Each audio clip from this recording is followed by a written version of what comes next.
composed of solely composed of protein শুধু protein বা আপনার নো নিউক্লিক অ্যাসিড কোনো নিউক্লিক অ্যাসিড বা ডিএনএ আরএনএ কিছু থাকবে না তার নাম হচ্ছে প্রিয়ন তাহলে ইনফেকশাস পার্টিকেল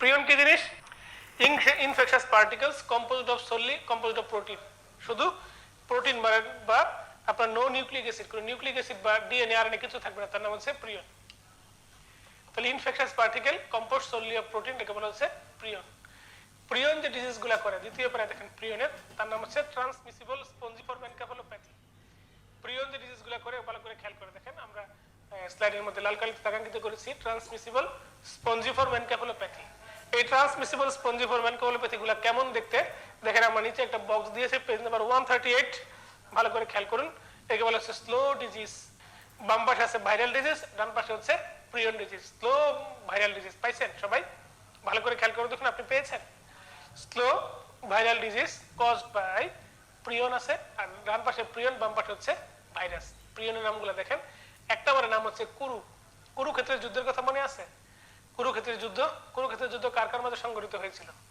কুরুক্ষেত্রের যুদ্ধ মহাভারতের একটা আপনার কথিত যুদ্ধ মহাভারতের একটা পবিত্র বই সেই পবিত্র বইয়ের পবিত্র যুদ্ধের নাম হচ্ছে কুরুক্ষেত্রের যুদ্ধ তো এই কুরুক্ষেত্রের যুদ্ধ থেকে কুরু শব্দটা আসছে তারপর দেখেন ক্রুসফেল্ড জ্যাকব ডিজিজ এরপরে দেখেন ভেরিয়েন্ট ক্রুসফেল্ড জ্যাকব ডিজিজ এটা একটা প্রিয়ন লাইক ডিজিজ তারপর দেখেন লেখা আছে জার্সম্যান স্ট্রসলার শেঙ্কার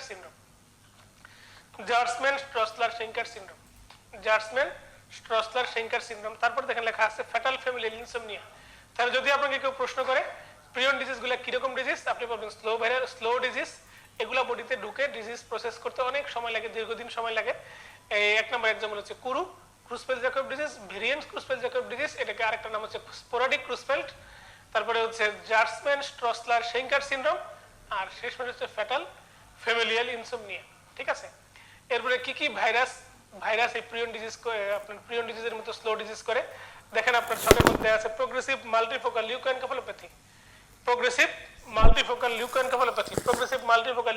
কি করে এইচআইভি করে হিউম্যান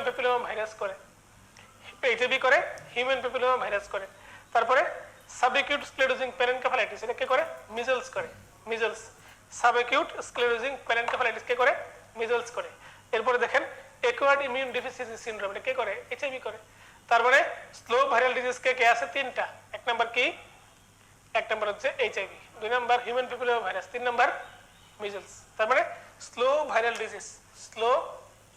ভাইরাল ডিজিজ বললে এক নাম্বার হবে এইচআইভি দুই নাম্বার হচ্ছে এসপিভি তিন number measles slow viral disease বললে এই তিনটা ঠিক আছে এইচআইভি এসপিভি মিজলস আর এদের ডিজিজগুলো হচ্ছে স্লো ভাইরাল ডিজিজের ম্যানিফেস্টেশন এখন আমরা আসি আমাদের পরবর্তী কথা ভাইরাসকে আমরা নিউক্লিয়ার কোরের মধ্যে গেলাম নিউক্লিয়ার কোর নাই কিন্তু বাহিরের আবরণ আছে তাকে আমরা বলছি প্রিয়ন এখন বাহিরের আবরণ নাই শুধু নিউক্লিয়ার কোর আছে বাহিরের আবরণ নাই শুধু নিউক্লিয়ার কোর আছে নিউক্লিয়ার কোরের মধ্যে যদি শুধুমাত্র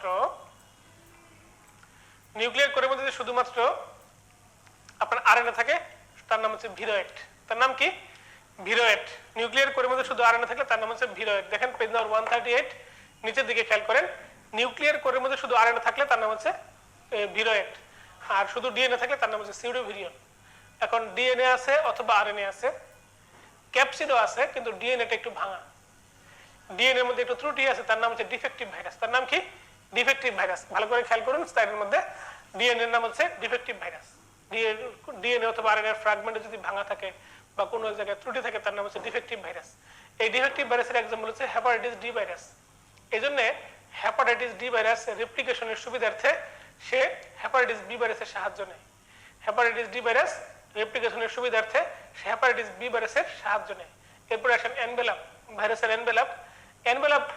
ভাইরাসের এনভেলাপ এই জিনিসটা ভাইরাসের একটা অংশ থাকে ক্যাপসিড আর হোস্ট সেলের একটা অংশ থাকে তার নাম হচ্ছে লিপিড হোস্ট সেল তো লিপিড বাইলেয়ার দ্বারা তৈরি এই হোস্ট সেলের ভিতরে তো ভাইরাসটা থাকে যখন ভাইরাসটা সেলের ভিতর থেকে বের হয়ে আসে তখন সেল মেমব্রেনের একটা অংশ তার মাথার উপর মানে তাকে আগলে রাখে মনে করেন এই যে ভাইরাসটা এই যে সেলটা তাকে আগলে রাখছে, যখন সে এই আপনার সেলের ভিতরে থেকে সে বেরিয়ে আসবে তখন সেলের বাহিরের যে মেমব্রেনটা ভাইরাসের মাথার উপর লেগে যাবে, এর নাম হচ্ছে এনভেলাপ। এই এনভেলাপের দুইটা অংশ, একটা হচ্ছে লিপিড অংশ, একটা হচ্ছে প্রোটিন অংশ। প্রোটিন অংশটা ভাইরাসের নিজস্ব তৈরি, তার নাম হচ্ছে ক্যাপসিড। আর লিপিড অংশটা হচ্ছে হোস্ট সেলের মেমব্রেন থেকে আসে, মনে থাকবে। এবং এনভেলাপ যার থাকে, এই সমস্ত এনভেলাপ ভাইরাস, একে বলা হয় আপনার এই সকল সিক্রেশনে দেখে পাওয়া যায়। এনভেলাপ ভাইরাসের এনভেলাপের দুইটা কম্পোনেন্ট। এনভেলাপ ভাইরাসের এনভেলাপ দেখে, এনভেলাপ থাকলে কিছু সুবিধা আছে।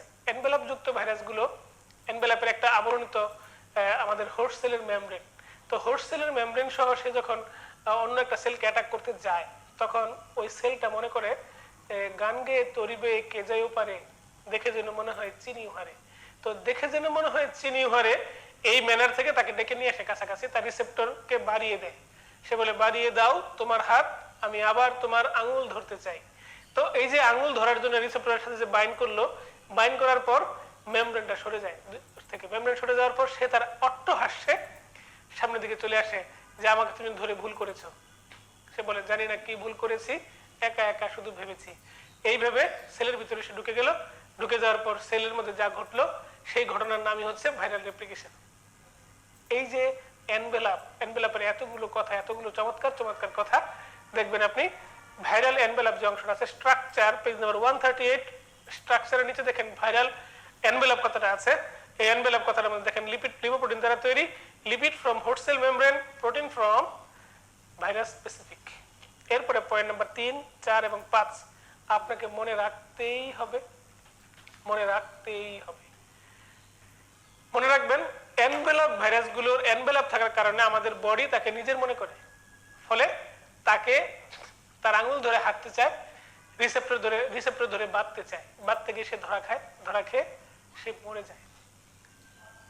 এই দুঃখ বুকে নিয়ে এসে এক বুক জ্বালা নিয়ে বন্ধু তুমি কেন এত ঘুরে বেড়াও, এই এক বুক জ্বালা হচ্ছে এই এনভেলাপের জ্বালা।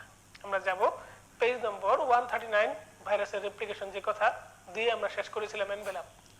সেলের ভিতরে ঢুকে গেল, ঢুকে যাওয়ার পর তার যে ঘটনাটি ঘটিল দেখেন ভালো করে। সেলের ভিতরে যখন ঢুকে গেল সেই এটা এই যে রিসেপ্টরের সাথে যুক্ত হলো, যুক্ত হওয়ার পর সেলের ভিতরে ঢুকলো, তার নাম হচ্ছে অ্যাডসরপশন অথবা অ্যাটাচমেন্ট, অ্যাডসরপশন অথবা অ্যাটাচমেন্ট।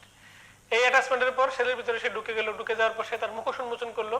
এই মুখোশ উন্মোচনের নাম হচ্ছে আনকোটিং, মানে পেনিট্রেশন করে আনকোটিং। এই আনকোটিং হওয়ার পর সেলের ভিতরে এখন তো তার কিছু করার নাই, উদয়ের পথে শুনিকার বাণী, ভয় নাই ওরে ভয় নাই, নিঃশ্বাসে প্রাণ যে করিবে দান, ক্ষয় নাই তার ক্ষয় নাই। এই যে ঢুকে গেল, ঢুকে গিয়ে সে তো নিজেকে সঁপে দিয়েছে, পিঞ্জর খুলে দিয়েছি, যে কথা বলার ছিল বলে দিয়েছি, যারে যারে উড়ে যা। এই যে আনকোটিং হয়ে আর্লি ট্রান্সক্রিপশনের পথে তাকে হাঁটতে হচ্ছে। আর্লি ট্রান্সক্রিপশন, ট্রান্সক্রিপশন মানে তো এমআরএনএ তৈরি করা, এরপরে দেখেন আর্লি ট্রান্সলেশন, এরপরে ডিএনএ সিনথেসিস এবং লেট ট্রান্সলেশন, তারপরে অ্যাসেম্বলি। অ্যাসেম্বলি করে তার আবার যুক্তিবুদ্ধি করলো, পিতামাতা মিলে সবাই মিলে ভাবলো যা হবার তা হয়ে গেছে, সবকিছু আমরা কমপ্লিট করে ফেলছি, এখন এখান থেকে কিভাবে বের হব। আবার সেই কবি নজরুলের সেই কবিতা, কারা রইল হোকাপাট, ভেঙে ফেল করের লোপাট, রক্ত জমাট শিকল পূজার পাষাণ বেদি। হোস্ট সেলকে তাকে যেতে দিবে, হোস্ট সেল তাকে যেতে দিবে না, যেতে নাই দিব হয়, তবু যেতে দিতে হয়, তবু চলে যায়। সে হোস্ট সেলকে ছিঁড়ে গোলক দোলক ভোলক ভেদিয়া, খোদার আসন ছেদিয়া উঠে আছে চির বিস্ময়। সে হোস্ট সেলকে ছিঁড়ে বের হয়ে আসে। ওই হোস্ট সেলকে ছিঁড়ে যখন বের হয়ে আসে, হোস্ট সেলের মেমব্রেনটা তার মাথার উপর লেগে পড়ে। হোস্ট সেলের মেমব্রেন অথবা নিউক্লিয়াসের মেমব্রেন, কারণ কিছু কিছু সেল তো নিউক্লিয়াসে থাকে বা রেপ্লিকেট করে, কিছু কিছু সেল সাইটোপ্লাজমে রেপ্লিকেট করে। যে যেখানে রেপ্লিকেট করুক তার তো নিজস্ব একটা ব্যারিয়ার আছে, চারপাশে আবরণী আছে। ওই আবরণীকে ছিঁড়ে যখন বের হয়ে আসে তখন ওই সোনার টোপরটা মাথার মধ্যে লেগে যায়, ওটার নাম হচ্ছে এনভেলাপ। এনভেলাপ যুক্ত ভাইরাস একটু সুবিধা পায় রেপ্লিকেশনে। আমাদের সেল মেমব্রেন, আমাদের বডি তাকে নিজের মনে করে প্রথমে, ঠিক আছে। এই যে ঘটনাটা ঘটে গেল, ঘটে যাওয়ার পর ভাইরাসের প্যাথোজেনেসিস শুরু হয়ে গেল। পেজ নম্বর 139 আপনি চলে আসেন প্যাথোজেনেসিস। একটা সেল ভাইরাস দ্বারা অ্যাটাক হওয়ার পর সে কি ধরনের বিপত্তির মুখে পড়বে বা তার ফেট কি, fate of virus infected cell. এক নম্বর দেখেন সেল ডেথ, সেলটা মনের দুঃখে মরে যেতে পারে, সেলটা মনের দুঃখে মরে যেতে পারে, একদম মনের দুঃখে সে মরে যেতে পারে। মরে গেল, মরে যাওয়ার পর ভাইরাস এসে কান্নাকাটি করবে বা অন্য সেল কান্নাকাটি করবে, শুয়া চান পাখি এত ডাকি তাসি তরে ঘুমাইছ নাকি। এই সেলটা সব দেখে শুনে খেপে গিয়ে করবে বাংলায় চিৎকার। কি চিৎকার? Malignant transformation.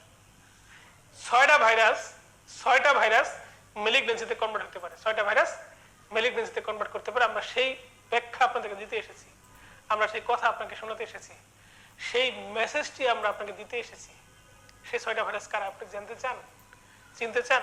পেজ নম্বর 141 একটু তাকান, মাঝখানে দেখেন অনকোজেনিক ভাইরাস, ইনফিনিটি স্টার।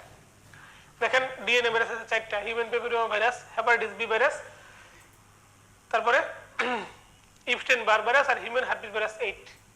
4টা হচ্ছে ডিএনএ ভাইরাস আর পাশের দুটো হচ্ছে আরএনএ ভাইরাস। ইনফিনিটি স্টার, কতবার যে পরীক্ষায় প্রশ্ন এসছে ইনফিনিটি স্টার, কতবার যে পরীক্ষায় প্রশ্ন আসছে। Hepatitis C virus, HTCLV, human T cell lymphotropic virus. ঠিক আছে 6টি। এই 6টি ভাইরাস ছাড়াও ব্যাকটেরিয়া আছে, ফাঙ্গাস আছে, আছে প্যারাসাইট। ব্যাকটেরিয়াকে সি ক্যাম্পেলোব্যাক্টার জেজুনি আর হেলিকোব্যাক্টার পাইলোরি। আর প্যারাসাইটের নাম কি? 2টা, ক্লোরোনিকাস সাইনেনসিস, আরেকটা কি সিস্টোসোমা হেমাটোবিয়াম, আর ফাঙ্গাসের নাম অ্যাসপারজিলাস ফ্লাভা। এই মোট 11টা অর্গানিজম, এরা অনকোজেনিক প্রপার্টি সম্পন্ন 11টা অর্গানিজম। আমাদের একজন স্টুডেন্ট, একজন প্রিয় ছোট ভাই, তাকে বিসিএস এর ব্যাপারে জিজ্ঞেস করছে ক্যান্সারের সংজ্ঞাটা বলো। সে রুপোটুলিসের সংজ্ঞাটা বলছে, বলার পর বলছে ক্যান্সারের কজ কি। সে বলছে স্যার ইনফেক্টিভ কজ, নন ইনফেক্টিভ কজ। স্যার তো অবাক, এরকম করে কোনোদিন ক্যান্সারের ক্লাসিফিকেশন শুনে নাই। স্যার বলছে আচ্ছা ইনফেক্টিভ কজ কি কি আছে বলো। Sir bacterial, viral, Parasite, fungus. Sir মনে হয়েছে বাহ ছেলেটা তো অত্যন্ত গুছানো। বলছে বলো তো ব্যাকটেরিয়াল ভাইরাল কজ গুলো বলো। বলছে sir DNA virus, RNA virus. DNA ভাইরাসের কে কে আছে বলো, আরএনএ ভাইরাস কে কে আছে বলো। সে কটকট করে বলে দিচ্ছে। বলে দেওয়ার পর স্যার এত খুশি হয়েছে, তাকে আর কোনো প্রশ্নই ধরে নেই। প্রশ্ন না ধরে তাকে স্যার বলছে স্যার একে আমার এই কয়েকদিন ধরে পরীক্ষা নেওয়ার মধ্যে সবচেয়ে ভালো পরীক্ষা দিচ্ছে এই ছেলেটা, একে খুব ভালো মার্কস দিবেন। সে অত্যন্ত ভালো মার্কস পেয়ে এখন বিসিএস অফিসার হিসেবে কর্মরত, দেশের সেবা করে যাচ্ছে এবং মানুষের কল্যাণে কাজ করে যাচ্ছে। পরীক্ষা দিয়ে বের হয়ে সে আমাকে ফোন দিয়েছে, ভাইয়া আমি তো আজকে বাজিমাত করে দিয়েছি, এই ঘটনা ঘটিয়েছি। ভাবা যায় কি সহজে হয়ে গেল বলা, কাঁপলো না অতটুকু গলা। এখন আমরা যাব আমাদের যে কথা বলতে এসেছি, পেজ নাম্বার 139 আরেকবার দেখেন। পারসিস্টেন্ট ইনফেকশন করবে ভাইরাস, যদি চায় আপনাকে প্যারা দিবে তাহলে সে পারসিস্টেন্ট ইনফেকশন করবে। এরপর দেখেন ল্যাটেন্ট ইনফেকশন। এবার পরীক্ষায় আসছিল ল্যাটেন্ট ইনফেকশন কারা কারা করে। আমি আপনাকে প্রশ্ন দেখাবো কিছুক্ষণ পর। ল্যাটেন্ট ইনফেকশন কারা করে? 6টি ভাইরাস ল্যাটেন্ট ইনফেকশন করে। আমরা আপনাকে একটা ছন্দ দিয়ে মিলিয়ে দিব। 6টি ভাইরাস ল্যাটেন্ট ইনফেকশন করে, ঠিক আছে? আমরা আপনাকে সুন্দর করে গুছিয়ে দিব। এখন আমরা যাব ভাইরাস, দেখেন page number 139, virus causing latent infection infinity star. Virus causing latent infection infinity star পাইছেন আপনি? Virus causing latent infection page number 139 আপনি পাবেন নিচের দিকে, ভাইরাস কজিং ল্যাটেন্ট ইনফেকশন। এরপরে দেখেন লেখা আছে ইনকিউবেশন পিরিয়ড। ইনকিউবেশন পিরিয়ড একটা স্যাম্পল, এফসিবিএস পার্ট 1 এ বেশি আসে, এমডি এমএসসি কম আসে, ডিপ্লোমাতে কম আসে। আপনি প্রতিটা চ্যাপ্টারের প্রতিটা প্রশ্নের টপিকের মধ্যে প্রতিটা ভাইরাসের মধ্যে ইনকিউবেশন পিরিয়ডটা আপনি আলাদা করে হাইলাইট করবেন, তাহলেই হবে। এটা স্যাম্পল হিসেবে দেওয়া। এরপর দেখেন ল্যাবরেটরি ডায়াগনোসিস অফ ভাইরাস। ভাইরাসকে পরীক্ষাগারে ডায়াগনোসিস করার উপায় কি? পরীক্ষাগারে ভাইরাসকে ডায়াগনোসিস করার উপায় কি? দেখেন কিভাবে সুন্দর করে কথা। ভাইরাস তো কোনো কালচার মিডিয়া নাই, তাই সেল কালচার করা যেতে পারে। Cell culture direct microscopic examination করা যেতে পারে, স্পেসিমেনের ডিরেক্ট মাইক্রোস্কোপিক এক্সামিনেশন। তারপরে সেরোলজিক্যাল টেস্ট, সিএফটি এলাইজা করা যেতে পারে। এছাড়া যদি কোনোভাবে কাজ না হয় পিসিআর করা যেতে পারে। পিসিআর করে আমরা ভাইরাসের অ্যান্টিজেন ডিটেক্ট করব, পিসিআর করে ভাইরাসের নিউক্লিক অ্যাসিড ডিটেক্ট করব, পিসিআর। তো আমরা যখন ছোট ছিলাম, মানে এমবিবিএস 5th ইয়ারে পড়তাম, তখন গাইনি ওয়ার্ড নিয়ে খুব ঝামেলায় পড়ে গেলাম। গাইনি ওয়ার্ড এত ভেজাল একটা ওয়ার্ড, এত ফরসেপ ডেলিভারি, ভেন্টোজ ডেলিভারি, কত কাহিনী, মিসড অ্যাবর্শন, সেপ্টিক অ্যাবর্শন, তারপরে থ্রেটেন্ড অ্যাবর্শন, কত কাহিনী। আমরা কয়েকজন ফ্রেন্ড মিলে ডিসিশন নিলাম, গাইনোকোলজিক্যাল যে কোনো কজের ট্রিটমেন্ট বললেই, গাইনোকোলজিক্যাল যে কোনো কজ ট্রিটমেন্ট বললেই হিস্টেরেক্টমি উইথ বাইলেটারাল সালফিঙ্গোফোরেক্টমি বলে দিব। আর অপস রিলেটেড যে কোনো কজে ট্রিটমেন্ট বললেই বলবো স্যার ম্যাডাম সিজারিয়ান সেকশন। কে করবে সিজারিয়ান সেকশন? আপনি করবেন ম্যাডাম, আপনাকে আপনার কাছে পাঠাবো, সবকিছু আপনার কাছে করাবো। এরকম ভাইরোলজির যে কোনো ইনভেস্টিগেশন যদি বলা হয় আপনি বলে দিবেন পিসিআর অথবা আরটিপিসিআর। এখন তো আপনি আরটিপিসিআর নামটা আপনার কাছে প্রিয় এবং পরিচিত। আরটিপিসিআর ফর কোভিড-19 শব্দটা আপনি অনেক শুনেছেন। আরটিপিসিআর, আরটি মানে কি? Real time PCR. Real time PCR. PCR করে কি করে? যে স্যাম্পলটা নেওয়া হয় সেই স্যাম্পলকে অনেকগুলা সংখ্যা বাড়ায়, পলিমারেজ চেইন রিঅ্যাকশনের মাধ্যমে ওটার সংখ্যা বাড়ায়, বাড়িয়ে এত বড় করে, যেমন মনে করেন স্যাম্পলটার মধ্যে কপি আছে, মানে কোনো একটা ভাইরাসের 5টা কপি আছে, 5টা ভাইরাস ওখানে আছে। এই 5টা ভাইরাসকে বানাবে 5 কোটি বানিয়ে সে মাইক্রোস্কোপে দেখবে। মাইক্রোস্কোপে দেখলে আপনার এটা খুঁজে পাওয়া মানে সহজ হবে।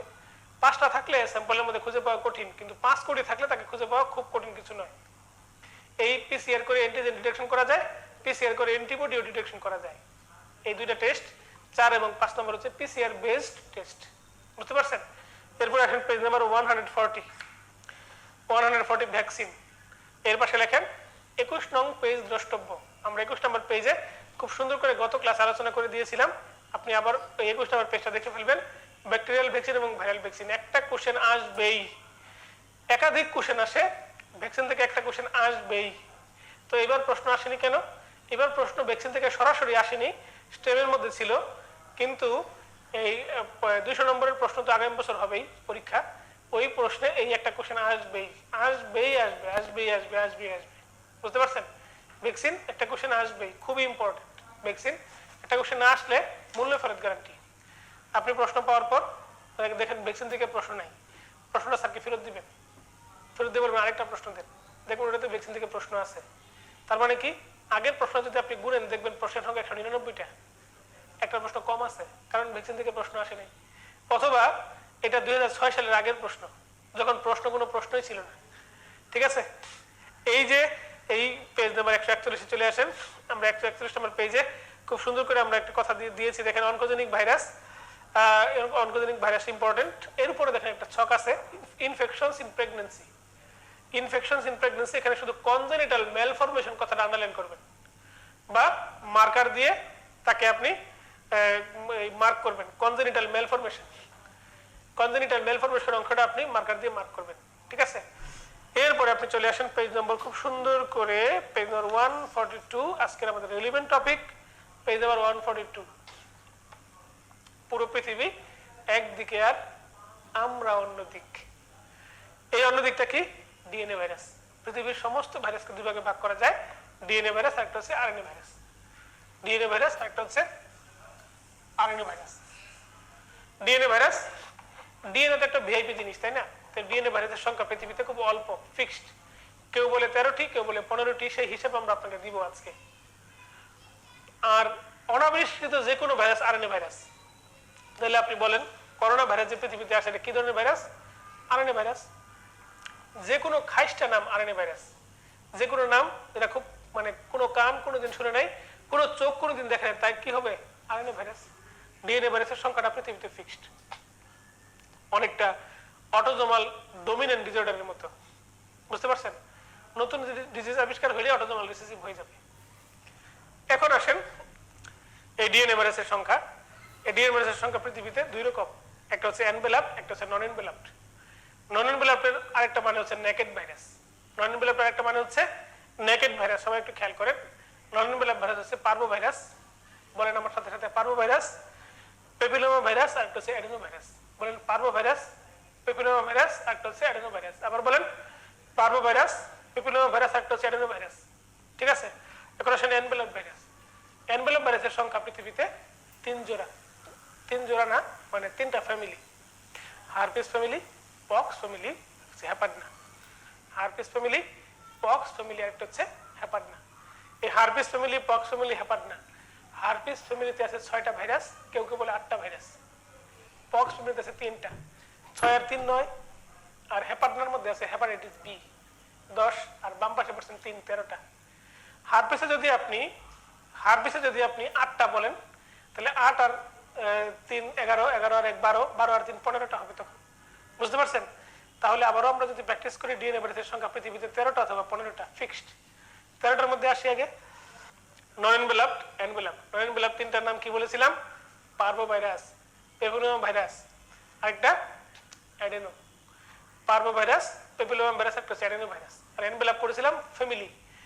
এনভেলপ মানে বোরকা পরা, পুরো ফ্যামিলি মিলেই বোরকা পরে, মাথায় হিজাব দেয়, একজন সিঙ্গেল পরে না। এক নাম্বার কি herpes family, 2 number pox family, 3 number hepadna. Herpes ফ্যামিলিতে আছে 6টা, পক্স ফ্যামিলিতে আছে 3টা, আর হ্যাপার্ডনার মধ্যে আছে একটা, হেপাটাইটিস বি। এখন আমরা আসি পেজ নম্বর 143, 143, এই 143 নাম্বার পেজের মধ্যে একটু আসেন, হারপিস ফ্যামিলি। তবে হারপিস ফ্যামিলি পড়ার আগে আমরা পড়ে আসি, পেজ নম্বর 148 নন এনভেলপ ভাইরাসগুলো আমরা পড়ে আসি। নন এনভেলপ ভাইরাসের নাম বলেছিলাম কি কি, একবার মনে করে দেখেন। এক নম্বর কি ছিল? নন এনভেলপ ভাইরাস, পার্ভো ভাইরাস, তারপরে অ্যাডেনো ভাইরাস, তারপরে পেপিলোমা ভাইরাস। দেখেন পার্ভো, অ্যাডেনো আর পেপিলোমা ভাইরাস। পেজ নম্বর 148 দেখেন পার্ভো ভাইরাসের একটা সুন্দর একটা প্যারা আছে আলোচনা। প্যারার নিচে একটা লাইন আছে অনেক দামি মোটা কালিতে দাগাঙ্কিত করা, আমাদের স্লাইডের মধ্যে লাল কালি করা আছে, স্লাইডের মধ্যে লাল কালি করা আছে, আপনার এখানে বোল্ড করা আছে। দেখেন পৃথিবীতে সকল DNA double standard except parvovirus B19, সে সিঙ্গেল স্ট্যান্ডার্ড। পৃথিবীর সকল ডিএনএ ডাবল স্ট্যান্ডার্ড, আর এক্সেপ্ট কে? পার্ভোভাইরাস B19, যে সিঙ্গেল স্ট্যান্ডার্ড ডিএনএ। এই সিঙ্গেল স্ট্যান্ডার্ড ডিএনএ হওয়ায় সে সেল সাইকেলের এস ফেজকে অ্যাটাক করে। সেল সাইকেলের এস ফেজকে অ্যাটাক করে। এস ফেজ মানে কি? Synthetic of DNA. DNA synthesis হয় না। ডিএনএ সিনথেসিস না হলে কি হবে? বোন ম্যারোর মধ্যে আরবিসি ডাব্লিউবিসি প্লাটিলেট তৈরি হবে না। আরবিসি ডাব্লিউবিসি প্লাটিলেট তৈরি না হলে প্যানসাইটোপেনিয়া হবে। এই প্যানসাইটোপেনিয়া হওয়ার ডিজিজটার নাম কি? Aplastic anaemia. সে ব্লাড ভেসেলের মধ্যে ঢুকে, গালের যে ব্লাড ভেসেলটা আছে, এই গালের ব্লাড ভেসেল, এই গালের ব্লাড ভেসেলের মধ্যে ঢুকে আপনার এন্ডোথেলিয়ামকে স্লাফ আউট করে দেয়। এন্ডোথেলিয়ামকে স্লাফ আউট করলে এন্ডোথেলিয়াম যখন সরে যায় তখন পুরপুর করে ব্লাড ভেসেল থেকে চামড়ার নিচে চলে আসে। এর নাম কি? গালটা যখন গালের মধ্যে যখন ব্লাডটা চামড়ার নিচে চলে আসে, গালটা তখন লাল হয়ে যায়। চেহারাটা দেখি কেমন দেখতে, এই যে এরকম গালটা লাল হয়ে যায়। এটাকে বলা হয় স্ল্যাপড চিক সিনড্রোম। স্ল্যাপড চিক সিনড্রোম, মনে হবে কেউ গালের মধ্যে থাপ্পড় মারছে, গালটা লাল হয়ে গেছে। স্ল্যাপড চিক সিনড্রোম। এর একটা নাম হচ্ছে ইরাইথেমা ইনফেকশিওসাম। ইরাইথেমা ইনফেকশিওসাম, ইনফেকশনের কারণে হয় ইরাইথেমা। এর একটা নাম হচ্ছে ফিফথ ডিজিজ, 3টা নামে ডাকা হয়। স্ল্যাপড চিক সিনড্রোম, ইরাইথেমা ইনফেকশিওসাম, আর একটা হচ্ছে ফিফথ ডিজিজ। ঠিক আছে? এরপরে দেখেন এটা মহিলাদেরকে আর্থ্রাইটিস করতে পারে, মহিলাদের আর্থ্রাইটিস করতে পারে। এটা হাইড্রপস ফিটালিস করতে পারে, হাইড্রপস ফিটালিস করতে পারে। এর বিরুদ্ধে কোনো ভ্যাকসিন নাই এবং এটা মানে নিজে নিজে ভালো হয়ে যায়, নিজে নিজে ভালো হয়ে যায়। ঠিক আছে? এখন আমরা আসি অ্যাডেনো ভাইরাস সম্পর্কে সুন্দর কিছু কথা বলতে। তো যেহেতু আমরা এই ভাইরাসটাকে আপনার পার্ভোভাইরাস B19 কে বলেছি ফিফথ ডিজিজ, তাহলে আরো 4টা ডিজিজ আছে নিশ্চয়ই। সেই 4টা ডিজিজ কি কি দেখেন? মিজলস, রুবেলা, স্কারলেট ফিভার, আর একটা হচ্ছে রোজিওলা। মিজলস, রুবেলা, স্কারলেট ফিভার এবং রোজিওলা। এরপরে আসেন অ্যাডেনো ভাইরাস। অ্যাডেনো ভাইরাস সম্পর্কে বলতে গেলে প্রথম কথা হচ্ছে সে ডাবল স্ট্যান্ডার্ড ডিএনএ, তার অনেকগুলো সেরোটাইপ আছে, সে ল্যাটেন্ট ইনফেকশন করে। আমরা আপনাকে বলেছি ল্যাটেন্ট ইনফেকশন করে 6টা ভাইরাস, এর মধ্যে একটা পেয়ে গেলাম অ্যাডেনো ভাইরাস, তাহলে বাকি আছে 5টা। জেনে নিব সেটা, সেই 5টা কারা কারা। এক ছন্দে হয়ে যাবে সেই 5টি নাম। তার অনেকগুলো সেরোটাইপ তার আছে। দেখেন 3, 4, 7, 21 রেসপিরেটরি ইনফেকশন করে। 3, 4, 7, 21 রেসপিরেটরি ইনফেকশন করে। 3 আর 4 যোগ করলে কত হয়? 7। 3, 7, 21, এই তো 21 এর গুণনীয়কগুলা রেসপিরেটরি ইনফেকশন করে। তারপরে 11 এবং 21 কি করে? হেমোরেজিক সিস্টাইটিস করে, হেমোরেজিক সিস্টাইটিস। তারপরে 40, 41 ইনফেন্টাইল গ্যাস্ট্রোএন্টারাইটিস। যত বেশি নিচে নামবে যত বেশি সংখ্যা বড় হবে অত বেশি নিচের দিকে নামবে। দেখেন 40, 41 সংখ্যাটা বড়, ভারী জিনিস তো নিচের দিকেই পড়ে, এই জন্য সে গ্যাস্ট্রোএন্টারাইটিস করবে। তার বিরুদ্ধে ভ্যাকসিন অ্যাভেলেবল। কি ধরনের ভ্যাকসিন? অবশ্যই লাইভ ভ্যাকসিন, অবশ্যই লাইভ ভ্যাকসিন অ্যাভেলেবল। বুঝতে পারছেন? ট্রিটমেন্ট কি? Spontaneous recovery after 7 days। আমরা কি বলি? ওষুধ খাইলে 7 দিন, না খাইলে 1 সপ্তাহ। কি বলি? ওষুধ খাইলে 7 দিন, না খাইলে কি 1 সপ্তাহ। মনে থাকবে? আমরা যাই পরে সুন্দর একটা টপিক, হচ্ছে papilloma virus, human papilloma virus. Human papilloma ভাইরাসের পাশে লেখেন vaccine preventable cancer. Vaccine preventable cancer, vaccine preventable cancer, vaccine preventable cancer. 1 number কি? Human papilloma virus. 2 number hepatitis B virus. Hepatocellular cancer, vaccine preventable cancer, human papilloma virus আর একটা হচ্ছে hepatitis B virus. Human papilloma virus আর একটা হচ্ছে hepatitis B virus. বুঝতে পারছেন? Vaccine preventable cancer, human papilloma virus আর একটা হচ্ছে হেপাটাইটিস বি ভাইরাস। বুঝতে পারছেন? মনে থাকবে। এই যে প্যাপিলোমা ভাইরাসের একটা নাম হচ্ছে অলসো কল্ড পোলিওমা ভাইরাস বা প্যাপোভা ভাইরাস। কজেস প্যাপিলোমা, প্যাপিলোমা করে। প্যাপিলোমা কি? স্কোয়ামাস সেলের বিনাইন টিউমার। কিভাবে ট্রান্সমিট হয়? স্কিন টু স্কিন কন্ট্যাক্ট অথবা সেক্সুয়াল কন্ট্যাক্টের মাধ্যমে। জেনিটাল ওয়ার্ড করতে পারে সে। তার বিরুদ্ধে vaccine available, causes progressive multifocal encephalopathy. ঠিক আছে? ভ্যাকসিন তার বিরুদ্ধে অ্যাভেলেবল 6, 11, 16, 18 এই অর্গানিজমগুলোর বিরুদ্ধে। তারপরে দেখেন has many serotypes. Has many serotypes 1 to 4 কি করে? স্কিন ওয়ার্ড করে। 6, 11 কি করে? জেনিটাল ওয়ার্ড করে। আর একটা নাম কি? কন্ডোলোমেটা একুমিনেটা বা বুশকিল ওয়েনস্টাইন টিউমার। 16, 18 কার্সিনোমা সার্ভিস করতে পারে। তারা ভাবলেন বিয়েই করবো না, তাহলে আমার কেমনে কি হবে? তারা দেখেন পরে কি হইতে পারে? কার্সিনোমা পেনিস হতে পারে। তারা ভাবছেন যে কার্সিনোমা পেনিস, কার্সিনোমা এনাস, আমি বেঁচে গেলাম, তাকে দেখেন কার্সিনোমা এনাস হতে পারে। সুতরাং খুব খুব মানে চিন্তার কোনো কারণ নাই, আপনি ধরা খাবেনি। হিউম্যান প্যাপিলোমা ভাইরাস যদি আপনাকে অ্যাটাক করে থাকে তো কি করতে হবে? হিউম্যান প্যাপিলোমা ভাইরাস অ্যাটাক করার আগে, হিউম্যান প্যাপিলোমা ভাইরাসের আগে কার্সিনোমা সার্ভিক্সের সার্ভেরিক্স নামে একটা ভ্যাকসিন পাওয়া যায় বা কার্সিনোমা সার্ভিক্সের ভ্যাকসিন পাওয়া যায়। 3টা ডোজ আপনাকে আপনার বাচ্চাকে যারা আর্লি এজে আছে তাদেরকে দিয়ে দিতে হবে। মেনার্ক হওয়ার পরপরই ফিমেলকে এই ভ্যাকসিনটা দিলে খুব কাজ করে, কিন্তু বয়স হয়ে গেলে আর কাজ করে না। অ্যাটলিস্ট বিবাহের পূর্বে দেওয়া উচিত। সার্ভিক্স ইনজুরি একবার যদি কোনোভাবে হয়ে যায় তাহলে এই ভ্যাকসিন দিলে তার ইফিকেসি কমে যায়, আর কাজ করে না।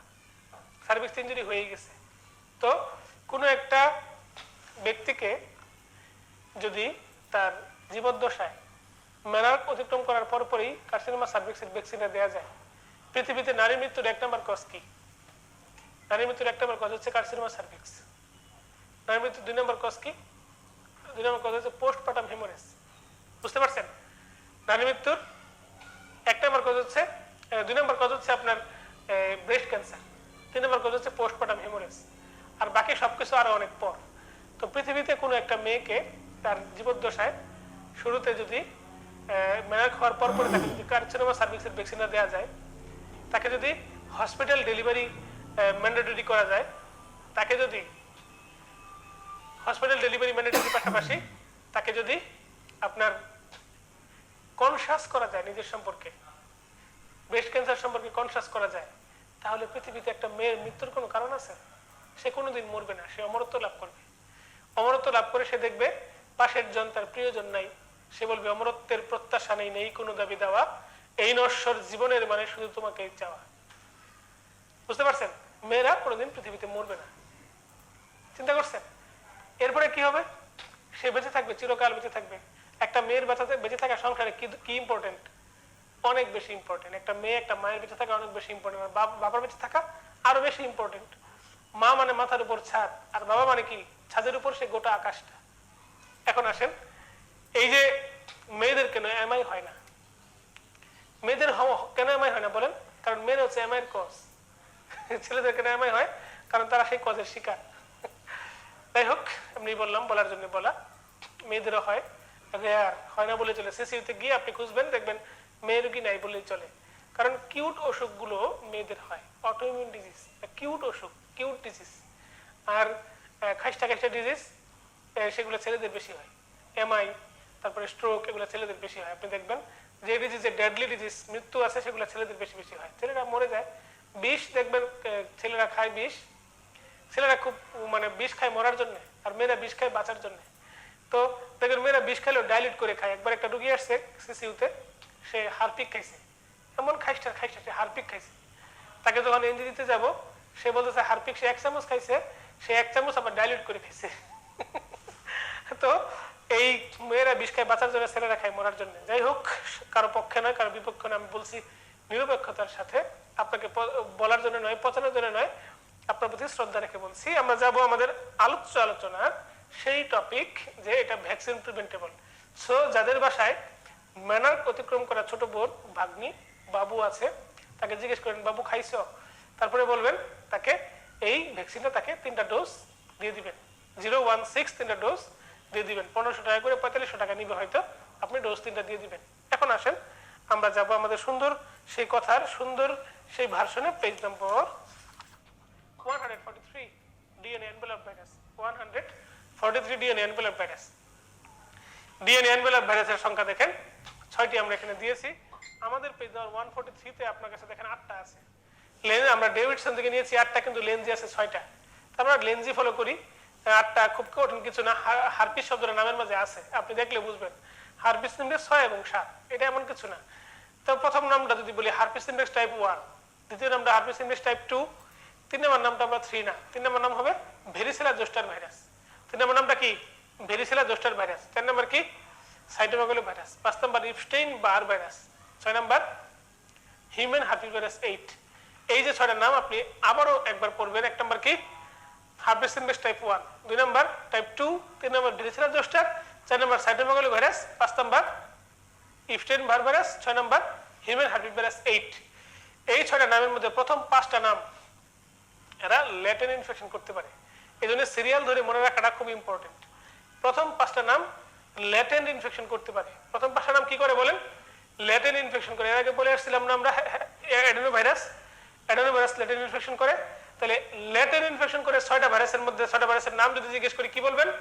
1 নম্বর অ্যাডেনোভাইরাস, আর 2 থেকে 6 হারপিসের প্রথম 5টা।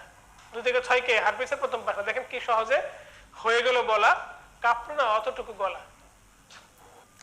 দেখেন হারপিস সিমপ্লেক্স 6টা ভাইরাসের মধ্যে আমরা প্রথমে বলেছিলাম 1 number herpes simplex type 1, type 2, type 3।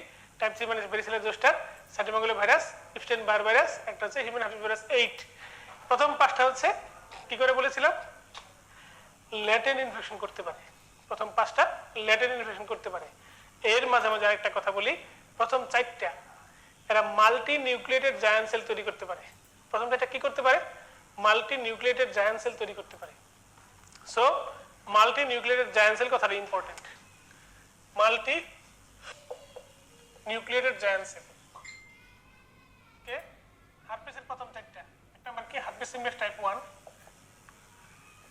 and 2, varicella zoster virus, একটা সাইটোমেগালো ভাইরাস। এই 4টা হইল। এরপরে কে আছে? এইচআইভি। এরপরে কে আছে? মিজলস। এরপরে কে? Respiratory syncytial virus. এই 7টা ভাইরাস, এই 7টা virus multi nucleated giant cell তৈরি করতে পারে। হারপিসের প্রথম 4টা এইচআইভি, মিজলস আর রেসপিরেটরি সিনথেশিয়াল ভাইরাস, এই 7টা virus multi nucleated giant cell তৈরি করতে পারে। এটা আমরা মুখস্থ রাখবো, পরীক্ষার জন্য ইম্পর্টেন্ট। পরীক্ষায় মাল্টি নিউক্লিয়েটেড জায়ান্ট সেল শব্দটা আসতে পারে, পরীক্ষায় আসতে পারে কারা কারা সেল মেডিয়েটেড ইমিউনিটি দেয়, সিএমআই কারা কারা দেয়, সেল মেডিয়েটেড ইমিউনিটি কারা কারা দেয়, অথবা কারা কারা গ্রানুলোমা তৈরি করতে পারে। তাহলে একই প্রশ্ন, একই উত্তর, প্রশ্ন হবে স্টাইল হবে 3টা। সেল মেডিয়েটেড ইমিউনিটি যুক্ত কারা কারা, গ্রানুলোমা কারা কারা তৈরি করতে পারে, মাল্টি নিউক্লিয়েটেড জায়ান্ট সেল কারা কারা তৈরি করতে পারে। বুঝতে পারছেন? এখন আসেন টাইপ 143 নম্বর পেজ, নিচে হারপিস সিমপ্লেক্স ভাইরাসের আলোচনার মধ্যে, হারপিস সিমপ্লেক্স ভাইরাসের আলোচনার মধ্যে দেখেন মাল্টি নিউক্লিয়েটেড জায়ান্ট সেলের কথা আমরা লিখে দিয়েছি। Virus can form multi nucleated giant cell. হারপিসের প্রথম 2টা varicella zoster, cytomegalo virus, measles এবং রেসপিরেটরি সিনথেশিয়াল ভাইরাস, শেষ পর্যন্ত হচ্ছে এইচআইভি। এরপরে আসেন হারপিস সিমপ্লেক্স ভাইরাস। দেখেন প্রথম 3 লাইনের একটা প্যারা আছে, এই প্যারাটা খুব ইম্পর্টেন্ট। এই প্যারার মধ্যে একটা কথা আছে, দেখেন লেখা আছে হারপিস সিমপ্লেক্স টাইপ 1 কোমরের উপরে আর টাইপ 2 কোমরের নিচে ডিজিজ করতে পারে, এবং দুইজনেই ইনকমপ্লিট ইমিউনিটি দেয়। ফলে একবার হইলে বারবার হতেই থাকে। দেখবেন আপনার কিছু বন্ধু বান্ধবের ছোটবেলায় ঠোঁটের মধ্যে ঘা হইতো, ঠোঁটের কোনায় এখানে জিহ্বার মধ্যে ঘা হইতো, এটা হারপিস সিমপ্লেক্স টাইপ 1 দ্বারা হইতো। বুঝতে পারছেন? ইনকমপ্লিট ইমিউনিটির কারণে বারবার হতেই থাকে। এর মধ্যে টাইপ 1টা স্যালাইভের মাধ্যমে ছড়ায়, আর টাইপ 2টা ছড়ায় কার মাধ্যমে? টাইপ 2টা ছড়ায় সেক্সুয়াল কন্টাক্টের মাধ্যমে, যেহেতু জেনিটাল ট্র্যাক্টে থাকে। বুঝতে পারছেন? দুইটাই ইনকমপ্লিট ইমিউনিটি দেয়। এর মধ্যে জেনিটাল আলসারের কজ হচ্ছে mainly herpes simplex type 2। Genital আলসারের কজ কে? Mainly herpes simplex type 2। Genital আলসারের মেইন কজ কে? Herpes simplex type 2। ঠিক আছে? এখন আসেন এদের ট্রিটমেন্ট কি? অ্যাসাইক্লোভির। ট্রিটমেন্ট কি? অ্যাসাইক্লোভিরের রেসপন্স করে তারা ভালোই। পেজ নাম্বার 144 এ চলে আসেন। 144 ভেরিসেলা জোস্টার ভাইরাস। ভেরিসেলা জোস্টার ভাইরাস সম্পর্কে যদি জিজ্ঞেস করি সে কি মাল্টি নিউক্লিয়েটেড জায়ান্ট সেল তৈরি করতে পারে, কি বলবেন? হ্যাঁ পারে। সে কি ল্যাটেন্ট ইনফেকশন করতে পারে? হ্যাঁ পারে। এই যে গুরুত্বপূর্ণ একটা তথ্য, গুরুগম্ভীর দুটো তথ্য আমরা জেনে গেলাম অনায়াসে। এরপরে আসেন ভেরিসেলা জোস্টারের মধ্যে দুইটা অংশ আছে, ভেরিসেলা আর একটা আছে জোস্টার। ভেরিসেলা মানে হচ্ছে প্রাইমারি ইনফেকশন, এর নাম হচ্ছে চিকেন পক্স। তাহলে ভেরিসেলার অপর নাম চিকেন পক্স, অর্থাৎ এটা একটা প্রাইমারি ইনফেকশন। আর জোস্টার মানে হচ্ছে সেকেন্ডারি ইনফেকশন। সেকেন্ডারি ইনফেকশন কার সেকেন্ডারি? প্রাইমারির সেকেন্ডারি। তাই প্রাইমারি নামটা উচ্চারিত হবে। জোস্টার বলতে গেলে ভেরিসেলা জোস্টার বলতে হবে অথবা হারপিস জোস্টার বলতে হবে। এরপরে এটাকে কেউ কেউ সিঙ্গেলস নামে ডাকে। তাহলে সিঙ্গেলস কিন্তু ভেরিসেলা না, সিঙ্গেলস হচ্ছে ভেরিসেলা জোস্টার, সিঙ্গেলস হচ্ছে হারপিস জোস্টার। মনে থাকবে, এটা কখনো ডার্মাটোম ক্রস করে, এটা হচ্ছে একটা মারাত্মক কথা। আমরা একটা ছবি দেখি, ছবিটা কেমন দেখতে। এই যে ভেরিসেলা জোস্টারের ছবিটা একটু খেয়াল করেন স্লাইডের দিকে সবাই, ভেরিসেলা জোস্টার। ঠিক আছে, এরপরে আসেন সে মাল্টিনিউক্লিয়ার জায়ান্ট সেল, এগুলো সব আমরা জানি। চলে আসেন point number 8, 9, 10, immunity life long. এই জন্য একবার ভ্যাকসিন দিলে আর সারা জীবনের জন্য সে ইমিউনিটি পাওয়া যাবে। ঠিক আছে, 10 বছর ইমিউনিটির কথা বলা আছে, 10 বছর মানে লাইফ লং। এই পেশেন্টের, এই রোগে আক্রান্ত কোন একটা ব্যক্তি যদি আপনার চেম্বারে আসে, ভেরিসেলা জোস্টারে আক্রান্ত হয়েছে বা ভেরিসেলা আক্রান্ত হয়েছে, আপনি কি করবেন? কারণ এটা তো একটা হাইলি ইনফেকশন ডিজিজ। আপনার যদি এটা কখনো না হয়ে থাকে, আপনি রোগীটার সাথে কোলাকুলি করবেন, তাকে বুকে টেনে নিবেন, বুকে টেনে নিয়ে তাকে আপনি আদরে আপ্যায়ন করবেন, আদরে সাদরে আমন্ত্রণ জানাবেন। কারণ আপনি আপনার এই রোগটা হওয়া উচিত। এখন আপনার হয়ে গেছে, আপনার তো বাচ্চা কাচ্চার হয় নাই, কি করবেন? আপনার বাচ্চাকে তাকে উপহার দিয়ে দিবেন, নেন আপনি কয়েকদিন নিয়ে রাখেন। আপনার বাচ্চাটা কি বলবে? আম্মু তুমি এত খাইস্টা, এত খারাপ, আমাকে এই রোগীর কাছে পাঠাই দিলা। অথবা আব্বু তুমি এত খারাপ। তাকে যদি বলেন আব্বু তোমার একবার হয়েছে আর কখনো হবে না, সে কি বিশ্বাস করবে? সে তো মনে করবে এটা মানে তাকে কষ্ট দিলেন। সে শুনবে না, বুঝবে না, তার এই বয়সটা নাই। সে এসএসসি পরীক্ষা দিবে, পরীক্ষা দিয়ে দৌড়ে আসবে, আম্মু আমার তো পক্স হয়নি, আমার অমুক বান্ধবীর পক্স হয়েছে, তমুক বন্ধুর পক্স হয়েছে। আপনি তখন মৃদু হাসবেন, বলবেন আর কটা দিন সবুর করে, এই তো রসুন বুনছি, এইচএসসি পরীক্ষার সময় তার পক্স হবে না। আমার এসএসসি পরীক্ষার সময় মিজলস হয়েছিল, এইচএসসির সময় পক্স হয়েছিল। তো বাচ্চার এইচএসসি পরীক্ষার সময় পক্স হবে না। মেডিকেল ভর্তি পরীক্ষা দিবে, দেখবো অনেক বন্ধু বান্ধবের পক্স হয়ে গেছে স্ট্রেসে, কারণ মিজলস হয়েছে। সে বলবে আম্মু আমার তো কিছুই হয় নাই, আমি তো সুস্থভাবে পরীক্ষা দিয়ে আসলাম, চান্সও পেয়ে যাবে। ডাক্তাররা স্টুডেন্ট লাইফে চায় তার ছেলে মেয়েরা ডাক্তারি না পড়ুক, কিন্তু সে ডাক্তার হয়ে যাওয়ার পর, এস্টাবলিশ হওয়ার পর, সে তার বাচ্চা কাচ্চাকে ডাক্তারি পড়াতে চায়।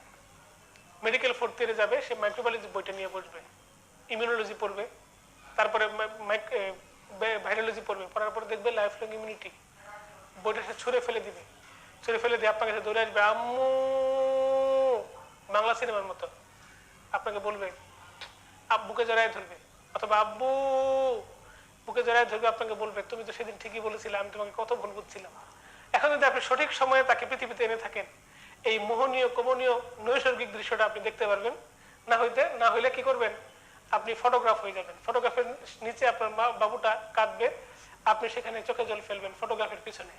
একটি ফটোগ্রাফ চেয়ে থাকে নিষ্পলক ফ্রেমের ভেতর থেকে, আপনি বলবেন। তা না হলে আপনার কাছে সে দৌড়ে চলে যাবে কবরের কাছে, গিয়ে আপনার জন্য দোয়া করবে। সন্তানের দোয়া পিতামাতার জন্য সরাসরি কবুল হয়ে যায়, আপনি বেহেশত পাবেন। দেখেন, একটা সিম্পল ভেরিসেলা জোস্টার থেকে আপনি বেহেশতের সুবাতাস পেতে পারেন। এই সেই ভেরিসেলা জোস্টার, এই সেই কথা, এই সেই স্মৃতি। চলে আসেন কমপ্লিকেশন।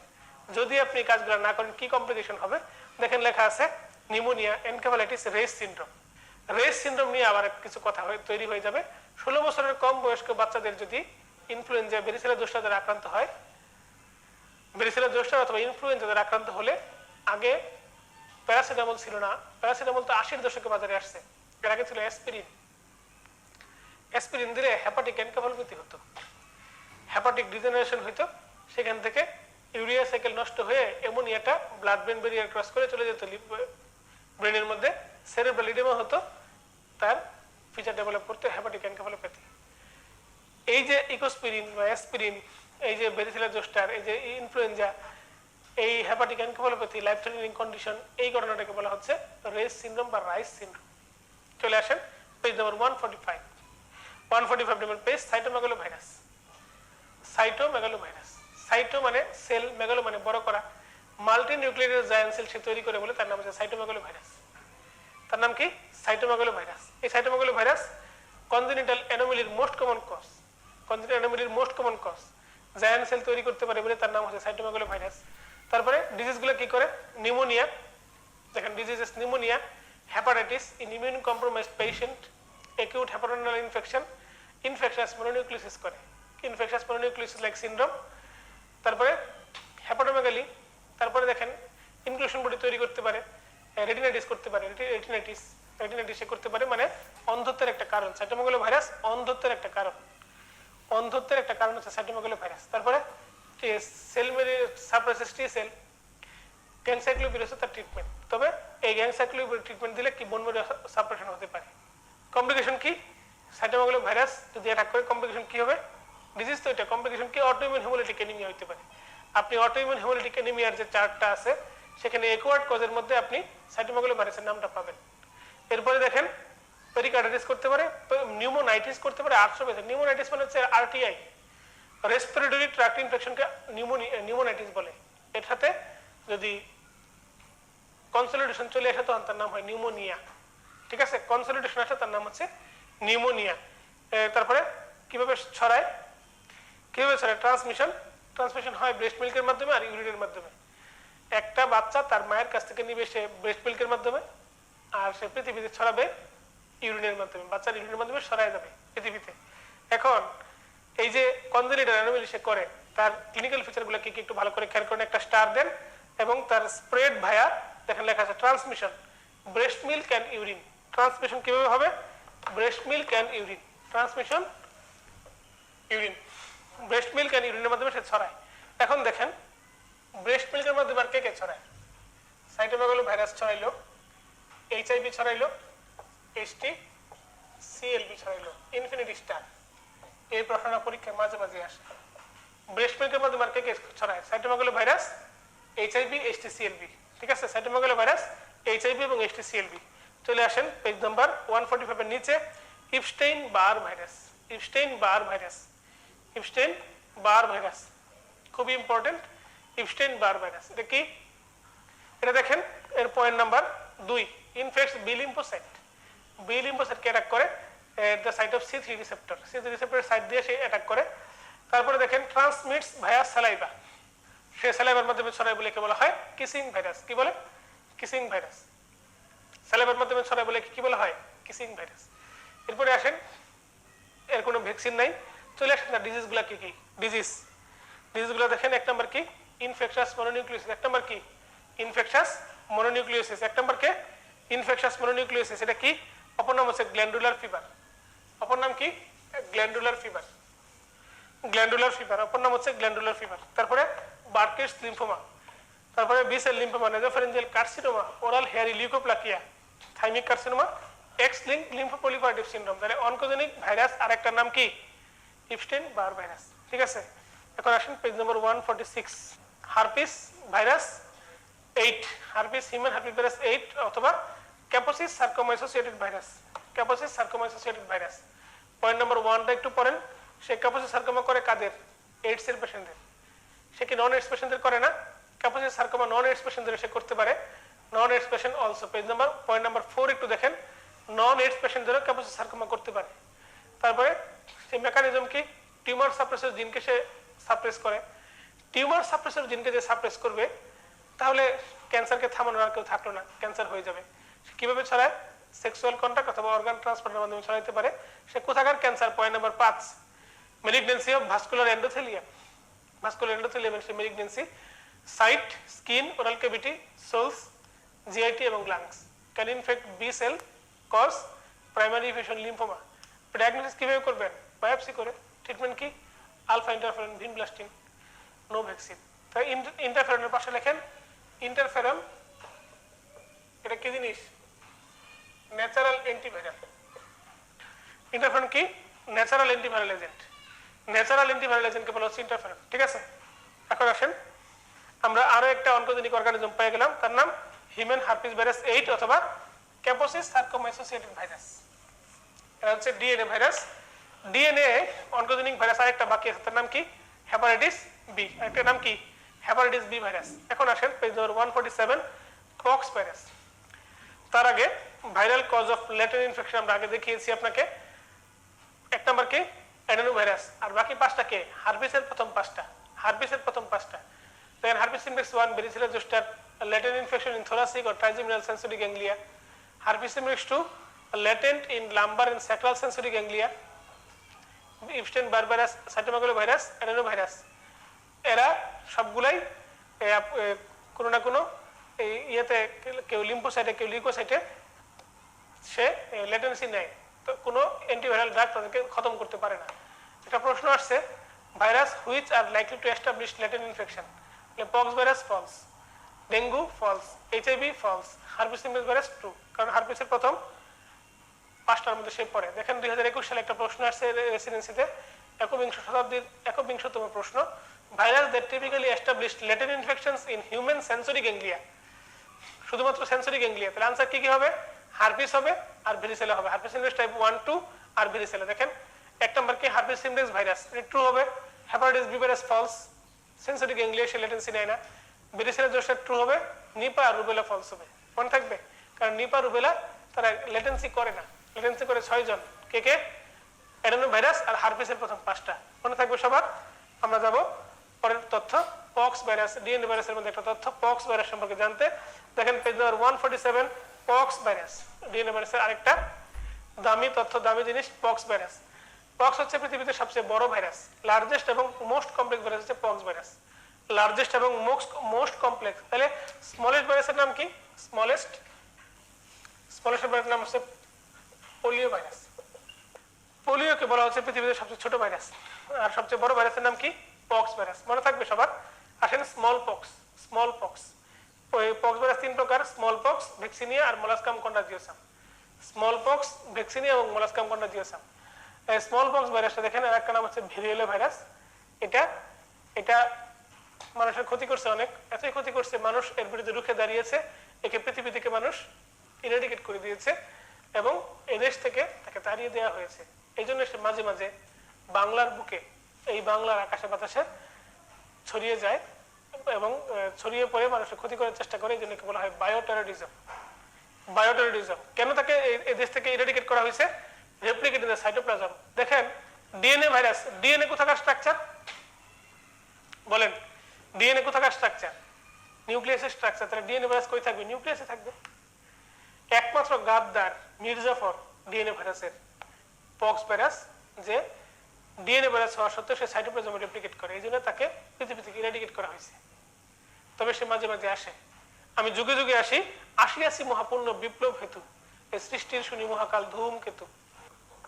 এই যে এটা মাঝে মাঝে পৃথিবীতে আসে, এসে আমাদেরকে অ্যাটাক করে, তার নাম হচ্ছে বায়োটেররিজম করে বলে একে মাঝে মাঝে মনে হয় ইট দিয়ে থেতলে দেয়। এই জন্য শেপটা দেখেন ব্রিক শেপের। তারপরে রেসপিরেটরি এরোসলের মাধ্যমে ছড়ায়। বাতাসে লাশের গন্ধ ভাসে, মাটিতে পড়ে আছে রক্তের দাগ। বাতাসে লাশের গন্ধ ভাসে, মাটিতে পড়ে আছে রক্তের দাগ, সে বাতাসের মাধ্যমে ছড়ায়, রেসপিরেটরি এরোসলের মাধ্যমে ছড়ায়। ইনকিউবেশন পিরিয়ড 7 থেকে 14 দিন। Immunity life long. তবে ভ্যাকসিন দিলে 10 বছর, এটাই লাইফ লং। একবার হলে আর কখনো হবে না। একবার মরে ভুলে গেছে আজ মৃত্যুর ভয় তারা, হয় ধান নয় প্রাণ, এই শব্দে বাংলাদেশ আজ দিশেহারা। এই দিশেহারা হৃদয় নিয়ে ভ্যাকসিনিয়ার কাছে যাওয়া হলো। ভ্যাকসিনিয়া, তোমার ভাই পক্স এই ঘটনাগুলো ঘটাচ্ছে, একটু দেখো কি করা যায়। তখন পক্স বলল, পক্সের বিরুদ্ধে ভ্যাকসিনিয়াকে বলা হলো। ভ্যাকসিনিয়া তখন করলো কি? নিজেকে সঁপে দিল। উদয়ের পথে শুনিকার বাণী, ভয় নাই ওরে ভয় নাই, নিঃশেষে প্রাণ যে করিবে দান, ক্ষয় নাই তার ক্ষয় নাই। ভ্যাকসিনিয়া বললো, আমার সাথে যেহেতু আমার ভাইয়ের চেহারার মিল আছে, আমাকে নিয়ে যাও, আমাকে নিয়ে শরীরে পুশ করো। আমি যেহেতু কারো কোনো ক্ষতি করি না, আমার বিরুদ্ধে তৈরি হয় অ্যান্টিবডি আমার ভাইয়ের বিরুদ্ধে কাজে লাগবে। ভ্যাকসিনিয়া থেকে তৈরি করা হলো ভ্যাকসিন। সেই ভ্যাকসিন দিয়ে পক্সকে পৃথিবী থেকে ইরাডিকেট করা হলো। পক্সের তো মন খারাপ, স্মল পক্সের, সে গিয়ে তার আব্বাকে বিচার দিল। স্মল পক্স কে বিচার দিল বড় পক্সকে, যে আব্বা তুমি কিছু একটা করো, নতুন কাউকে পাঠাও, এই ভ্যাকসিনের সাথে আমি পারতেছি না। পক্স বলল, আমার তো বয়স শেষ, এখন কি করি, কিভাবে কি হবে? বড় পক্স তখন বলল, যা আমি দেখতেছি। অনেক কষ্ট মষ্ট করে শেষ বয়সে একটা নতুন অতিথির জয়গান পৃথিবীতে আসলো, তার নাম মোলাস্কাম কন্টাজিওসাম ভাইরাস। শেষ বয়সের বাচ্চা তো খুব বেশি পেনিট্রেটিং না, একদম বুড়া বয়সের থলে যারা বাচ্চা কাচ্চা, শেষ বয়সের বাচ্চা, তার নাম মোলাস্কাম কন্টাজিওসাম। সে স্কিন এবং মিউকাস মেমব্রেন ডিজিজ করে, কিন্তু আর বেশি দূরে যেতে পারে না। স্মল ফ্লেশ কালার সে পেপিল তৈরি করে, সে কোনো নন প্রোলেটিক, নট ইনফ্লামড, মানে বাবুরাম সাপুরের মতো, যে সাপের শিং নেই, নাক নেই, মুখ নেই, চোখ নেই, কিছু নেই। সে cup shaped crater with a white core একটা লেশন তৈরি করে, অনেকটা ব্রণের মতো দেখতে। তবে ভালো করে খেয়াল করলে বোঝা যাবে ব্রণের মাথাটা যেমন উপরের দিকে ভেসে আসে, চাপ দিলে ভিতর থেকে কিছু একটা বেরিয়ে আসে, এর মাথাটা দাবানো কাপের মতো একটু গর্ত, কাপের মতো একটু গর্ত থাকবে, কাপ শেপেড ক্র্যাটর। এমনি এমনি ভালো হয়ে যায় যদি থাকে নসিবে, আপনি আপনি ভালো হইবে, জোর করে তাকে দমন করতে যাবেন না। না হইলে লিকুইড নাইট্রোজেন দেওয়া একে ভিজিয়ে কিউরেট করে নিয়ে আসতে হয়। ট্রান্সমিশন বাই ক্লোজ কন্টাক্ট অথবা সেক্সুয়াল কন্টাক্টের মাধ্যমে সে ট্রান্সমিট করে, এর কোনো ভ্যাকসিনেশন নাই। বুঝতে পারছেন? এখন আমরা হেপাটিনা ভাইরাস বা হেপাটাইটিস বি ভাইরাস সম্পর্কে আমরা জানবো হেপাটাইটিস ভাইরাসের সাথে। তাই আমরা এই অংশটাকে স্কিপ করে আমরা চলে যাচ্ছি পেজ নাম্বার 148 আমরা আগেই জেনে নিয়েছি। চলে যাবো 149 number page, RNA virus, table number 31.2 আপনাদের লেন্স বইটাতে। সেই টেবিলকে আমরা দেখেছি, এখানে তিনটা অংশ আছে। একটা নম্বর হচ্ছে কারা কারা এনভেলপড, কারা কারা নন এনভেলপড, কারা কারা সেগমেন্টেড, কারা নন সেগমেন্টেড, কারা পজিটিভ পোলারিটি, কারা নেগেটিভ পোলারিটি, এই তিনটা অংশ আছে। এই তিনটি টপিক থেকে পরীক্ষায় দুটি প্রশ্ন থাকবেই, মাস্ট, পরীক্ষায় দুটি প্রশ্ন থাকবেই। তো এই জন্য আমি টেবিলটাকে ভেঙে চুরে ভেঙে গুঁড়ো গুঁড়ো করেছি, খান খান করেছি, করে তিনটি অংশে সাজিয়ে নিয়ে এসছি। এনভেলপ ভাইরাস, নন এনভেলপ ভাইরাস। দেখেন নন এনভেলপটা মনে রাখলেই হবে। নন এনভেলপ কারা কারা? PCR, picorna, hep E virus, calici virus, আর একটা হচ্ছে রিও ভাইরাস। তাহলে picorna, hep E virus, calici virus, একটা হচ্ছে রিও ভাইরাস। মনে রাখবেন, হে পিসিআর, হে মানে হ্যাপি ভাইরাস, আর পিসিআর মানে পিকর্না, কেলসি, আর রিও ভাইরাস। হে পিসিআর হচ্ছে নন এনভেলপ। তাহলে বাকি সবাই কি এনভেলপড? তাহলে আমাকে বলেন করোনা ভাইরাস কি, এনভেলপড নাকি নন এনভেলপড? করোনা ভাইরাস হচ্ছে একটা এনভেলপ ভাইরাস, মনে থাকবে। এরপরে আসেন সেগমেন্টেড জিনোম কার কার আছে। সেগমেন্টেড জিনোম মনে রাখবেন আরব, AROB, আরব। দেখেন আপনার শীটের মধ্যে 149 নাম্বার পেজ, AROB, আরব। অ্যারেনা ভাইরাস, আরতে রিও ভাইরাস, ওতে অর্থোমিক্সম, আর বিতে বুনাই ভাইরাস, মনে থাকবে। এরপরে আসেন virus having positive polarity. Positive polarity PCR, flavi toga retro corona, PCR, flavi toga retro corona, PCR, flavi toga retro corona. তাহলে করোনা ভাইরাস কি? Positive polarity. Corona virus, flavi toga retro corona. Corona কি? Positive polarity. তাহলে করোনা ভাইরাস সম্পর্কে আমরা পাইলাম একটা আরএনএ ভাইরাস, করোনা ভাইরাস একটা আপনার নন সেগমেন্টেড ভাইরাস, করোনা একটা এনভেলপ ভাইরাস, করোনা একটা পজিটিভ পোলারিটি ভাইরাস। দেখেন সিস্টেমের মধ্যে পড়ে করোনা সম্পর্কে 4টা তথ্য জানা শেষ, করোনা সম্পর্কে 4টা তথ্য জানা শেষ অলরেডি। এরপরে দেখেন পৃথিবীতে সকল ডিএনএ ডাবল স্ট্যান্ডার্ড এক্সেপ্ট কে? Parvo virus. তাহলে সকল আরএনএ সিঙ্গেল স্ট্যান্ডার্ড এক্সেপ্ট কে? Reo virus. পৃথিবীর সকল RNA single stranded except reo virus, যার আরএনএ ডাবল স্ট্যান্ডার্ড, যার আরএনএ ডাবল স্ট্যান্ডার্ড, মনে থাকবে। এখন আসেন পেজ নম্বর 150, সুন্দর একটা পেজ, সুন্দর একটি সংখ্যা, সুন্দর একটি আয়োজন। অর্থোমিক্সো ভাইরাস। দেখেন প্রথমে কয়েকটা লাইন লেখা আছে খুব সুন্দর করে। contain RNA dependent RNA polymerase, RNA dependent RNA polymerase, so replicates in the cytoplasm, cytoplasm replicate করে। সকল ডিএনএ ভাইরাস রেপ্লিকেট করবে কোথায়? নিউক্লিয়াসে, এক্সেপ্ট বক্স। সকল আরএনএ ভাইরাস রেপ্লিকেট করে সাইটোপ্লাজমে এক্সেপ্ট রিও, ঠিক আছে।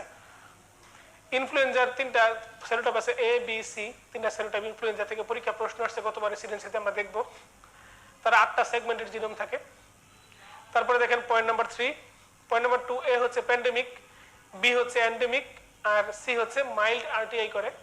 ইনফ্লুয়েঞ্জা A প্যান্ডেমিক করতে পারে। তারপরে সারফেস স্পাইক আছে 2টা, হেমোগ্লুটিনিন এবং নিউরো অ্যামাইনাইডেস। তারপরে দেখেন শোজ ফ্রিকোয়েন্ট চেঞ্জেস ইন অ্যান্টিজেনিসিটি, প্রতি বছর বছর যে চেঞ্জ হয় তার নাম হচ্ছে antigenic drift.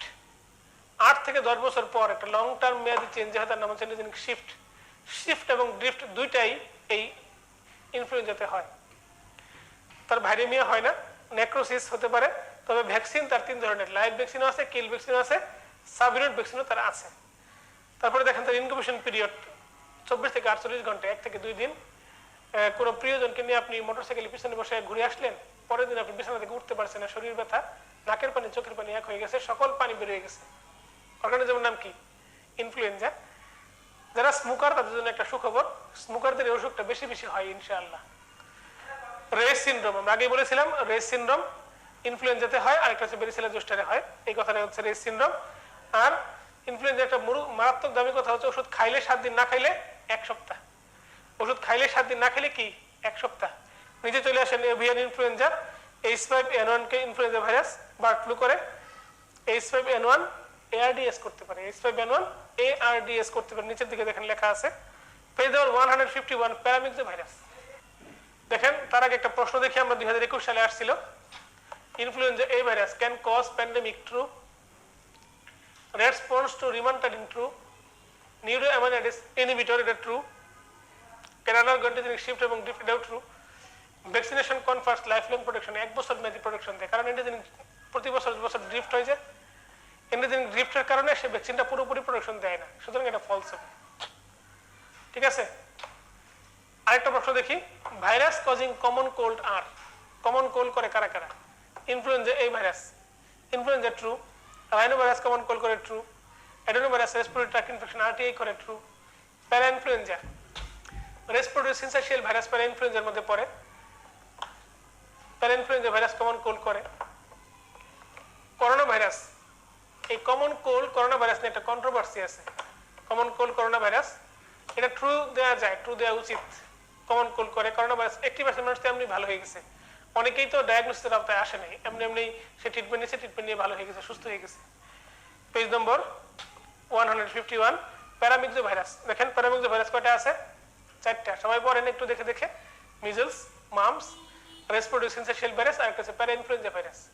Measles, mumps, respiratory syncytial virus, আর একটা হচ্ছে প্যারা ইনফ্লুয়েঞ্জা ভাইরাস। এরপরে দেখেন মিজলস। মিজলসের মধ্যে দেখেন প্রথম লাইন লেখা আছে কপ্লিক স্পট, কপ্লিক স্পট। দ্বিতীয় লাইন লেখা আছে ন্যাচারাল হার্ড ইমিউনিটি। নিচে দেখেন 80% পেশেন্ট, অ্যাটলিস্ট 80% পেশেন্ট যদি আক্রান্ত হয় তাহলে হার্ড ইমিউনিটি ডেভেলপ করে। হার্ড ইমিউনিটির আরেকটা নাম হচ্ছে কমিউনিটি ইমিউনিটি। হার্ড ইমিউনিটির আরেকটা নাম হচ্ছে কমিউনিটি ইমিউনিটি। এরপরে দেখেন তার কয়েকটা কথা আছে। পয়েন্ট নাম্বার 2, রেসপিরেটরি ট্র্যাক্ট দিয়ে ঢুকে এবং এভাবে আস্তে আস্তে সে আমাদের বডিতে ডিজিজ করে ম্যাকুলোপপুলার র্যাশ তৈরি করতে পারে। Lifelong immunity multi nuclear giant cell. আমরা জানি প্যারামিক্সের মধ্যে আছে 2টা, মিজলস এবং RSV, 2টা মাল্টি নিউক্লিয়ার জায়ান্ট সেল তৈরি করতে পারে। Complication infinity star, complication infinity star. দেখেন তার কমপ্লিকেশনগুলো কি করে? এনকেফালাইটিস, SSPE, সাবএকিউট স্ক্লেরোজিং প্যারেনকেফালাইটিস, একটা স্লো ডিজিজ, মনে আছে? স্লো ডিজিজের মধ্যে পড়ছিলাম। বাকিগুলো একবার দেখবেন, নিউমোনিয়া, ব্রঙ্কোনিউমোনিয়া, অটাইটিস মিডিয়া, ডিফনেস করতে পারে, মেন্টাল রিটার্ডেশন করতে পারে। লাইভ ভ্যাকসিন দ্বারা প্রিভেন্ট করা যায়, তবে প্রেগন্যান্সিতে কন্ট্রাইন্ডিকেটেড। একবার পরীক্ষায় আসছিল ভ্যাকসিনস কন্ট্রাইন্ডিকেটেড ইন প্রেগন্যান্সি, কি হবে? Live vaccine. লাইভ ভ্যাকসিনগুলো প্রেগন্যান্সিতে কন্ট্রাইন্ডিকেটেড। এরপরে আসেন congenital anomaly. Measles congenital anomaly করে তবে কম করে, মিজলস কনজেনিটাল অ্যানোমালি করে তবে অনেক কম করে। এরপরে আসেন mumps virus. Mumps virus, mumps একটু খেয়াল করেন। 30% কথাটা আন্ডারলাইন করেন। 30% পেশেন্ট এটাতে আক্রান্ত হয়। বাচ্চাদের বেশি বেশি হয়, রেসপিরেটরি ইনফেকশন খুব বেশি হয়, তবে প্যারোটিড গ্ল্যান্ডের প্রতি তার একটা ফ্যাসিনেশন বেশি এবং এক্সোক্রাইন গ্ল্যান্ডের প্রতি এই ভাইরাসের একটা ফ্যাসিনেশন বেশি। সমস্যা মেয়েদের হয় না, সমস্যা হয় ছেলেদের। ছেলেদের স্পারমাটিক কর্ড ব্লক হয়ে গিয়ে স্টেরিলিটি ডেভেলপ করতে পারে।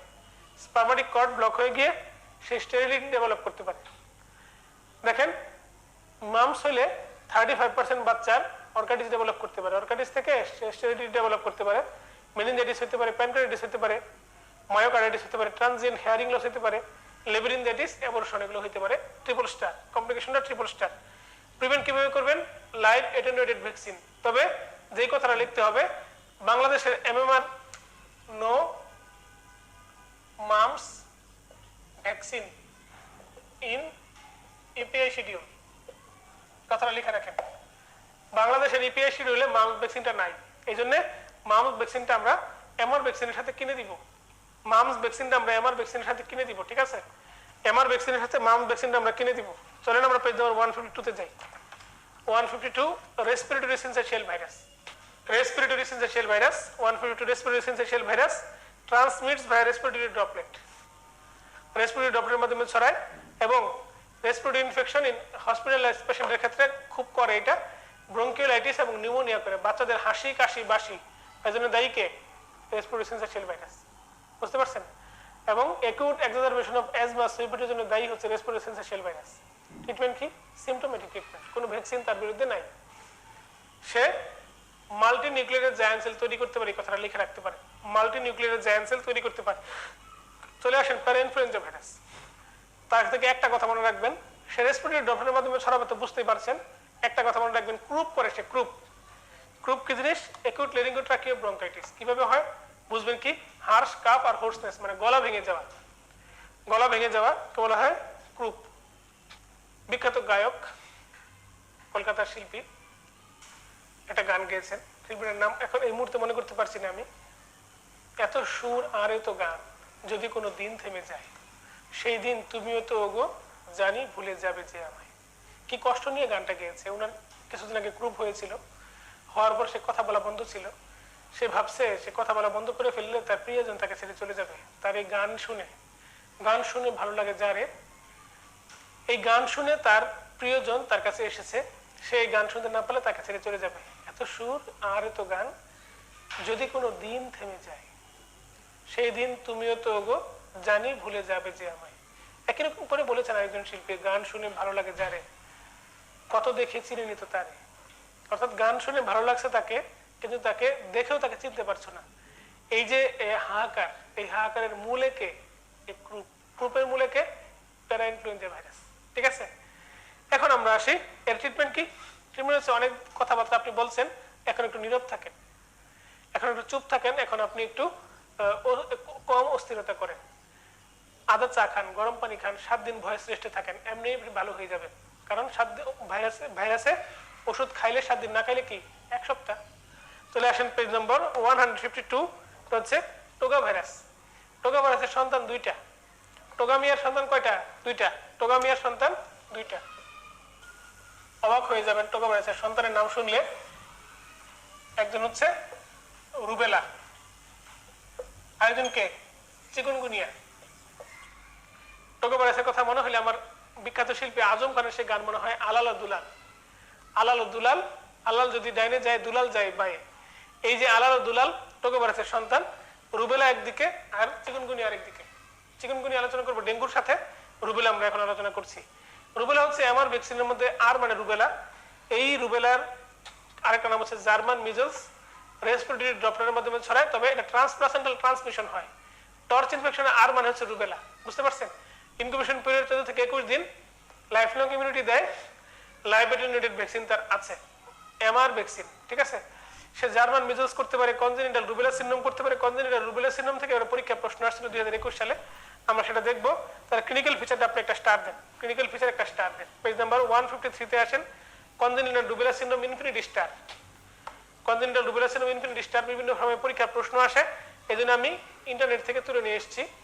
ইন্টারনেট থেকে তুলে নিয়ে এসে দেখেন কনজেনিটাল রুবেলা সিনড্রোম সে কাকে কাকে ইনভলভ করে। ককলিয়ার সেন্সরি নিউরাল ডিফনেস করতে পারে, কার্ডিয়াক সমস্যা করতে পারে, সেপ্টাল ডিফেক্ট পিডিএ করতে পারে, হেমাটোলজিক্যাল সমস্যা করতে পারে, এনিমিয়া, থ্রম্বোসাইটোপেনিয়া, লিভার এবং স্প্লিন অ্যারেঞ্জমেন্ট করতে পারে, জন্ডিস করতে পারে, অপথ্যালমিক সমস্যা করতে পারে। এগুলো কনজেনিটাল রুবেলা সিনড্রোমের পার্ট। ঠিক আছে, প্রশ্ন আমরা উত্তর দিকে তাকাবো না, আমরা উত্তর করবো। দেখেন কনজেনিটাল অ্যানোমালি করে এই ভাইরাসগুলো, একটু নামগুলো আমরা খেয়াল রাখবো। Cytomegalo virus, rubella, HIV, hepatitis B virus, herpes simplex, parvovirus, B19 measles. এর মধ্যে হেপাটাইটিস বিটা আমরা কেটে দিব, কারণ হেপাটাইটিস বি কনজেনিটাল অ্যানোমালি করে না। হেপাটাইটিস বি কথাটা ভুলে আসছে। এই যে প্রশ্নটা, manifestation of congenital rubella syndrome. Congenital rubella syndrome microcephaly true, microcephaly true. Congenital rubella syndrome microcephaly আছে, এখানে কোথাও না কোথাও আছে microcephaly. Congenital rubella syndrome, sorry, microcephaly হচ্ছে সাইটোমেগালো ভাইরাসের কনজেনিটাল রুবেলা সিনড্রোমের পার্ট না। ঠিক আছে, তারপরে দেখি লিউকোসাইটোসিস। লিউকোসাইটোসিস আছে কিনা এর মধ্যে? এনিমিয়া করে, থ্রম্বোসাইটোপেনিয়া করে, বাট লিউকোসাইটোসিস নাই, লিউকোসাইটোসিস নাই। কন্ডাকশন ডিফেক্ট, কন্ডাকশন ডিফনেস, কন্ডাকশন ডিফনেস না, আসলে করে সেন্সরি নিউরাল ডিফনেস, সেন্সরি নিউরাল ডিফনেস করে, তাহলে এটা ফলস হবে। এ বি সি তিনটাই ফলস। থ্রম্বোসাইটোপেনিয়া আর প্যাটেন্ট একটা সার্টারিসাস ট্রু হবে। থ্রম্বোসাইটোপেনিয়া আর প্যাটেন্ট একটা সার্টারিসাস দুটো ট্রু হবে, শেষে দুটো ট্রু, প্রথম তিনটা ফলস। মনে থাকবে সেন্সরি নিউরাল ডিফনেস, তো এই জন্য আমরা কন্ডাকশন ডিফনেসটা ফলস দিব। ঠিক আছে, আমাদের পরের প্রশ্ন, পরের টপিক রিও ভাইরাস। র্যাবডো ভাইরাসটা পরে যায়, যেহেতু সিকুয়েন্সিয়ালি মিল আছে। র্যাবডো ভাইরাস দেখেন, র্যাবডো ভাইরাসের এক্সাম্পল হচ্ছে র্যাবিস ভাইরাস। র্যাবিসের শেপটা প্রথম লাইনটা পড়েন, বুলেট শেপের কথা আন্ডারলাইন করেন, বুলেট শেপের। পয়েন্টে চলে আসেন, পয়েন্ট। পয়েন্টের জাস্ট উপরে একটা কথা লেখা আছে দেখেন, there is no viremic stage, viremic stage নাই কোনো, এই কথাটা আন্ডারলাইন করতে হবে। কোনো ভাইরেমিয়া হয় না মানে ব্লাড এসে থাকে না। ইনকিউবেশন পিরিয়ড 9 থেকে 60 দিন।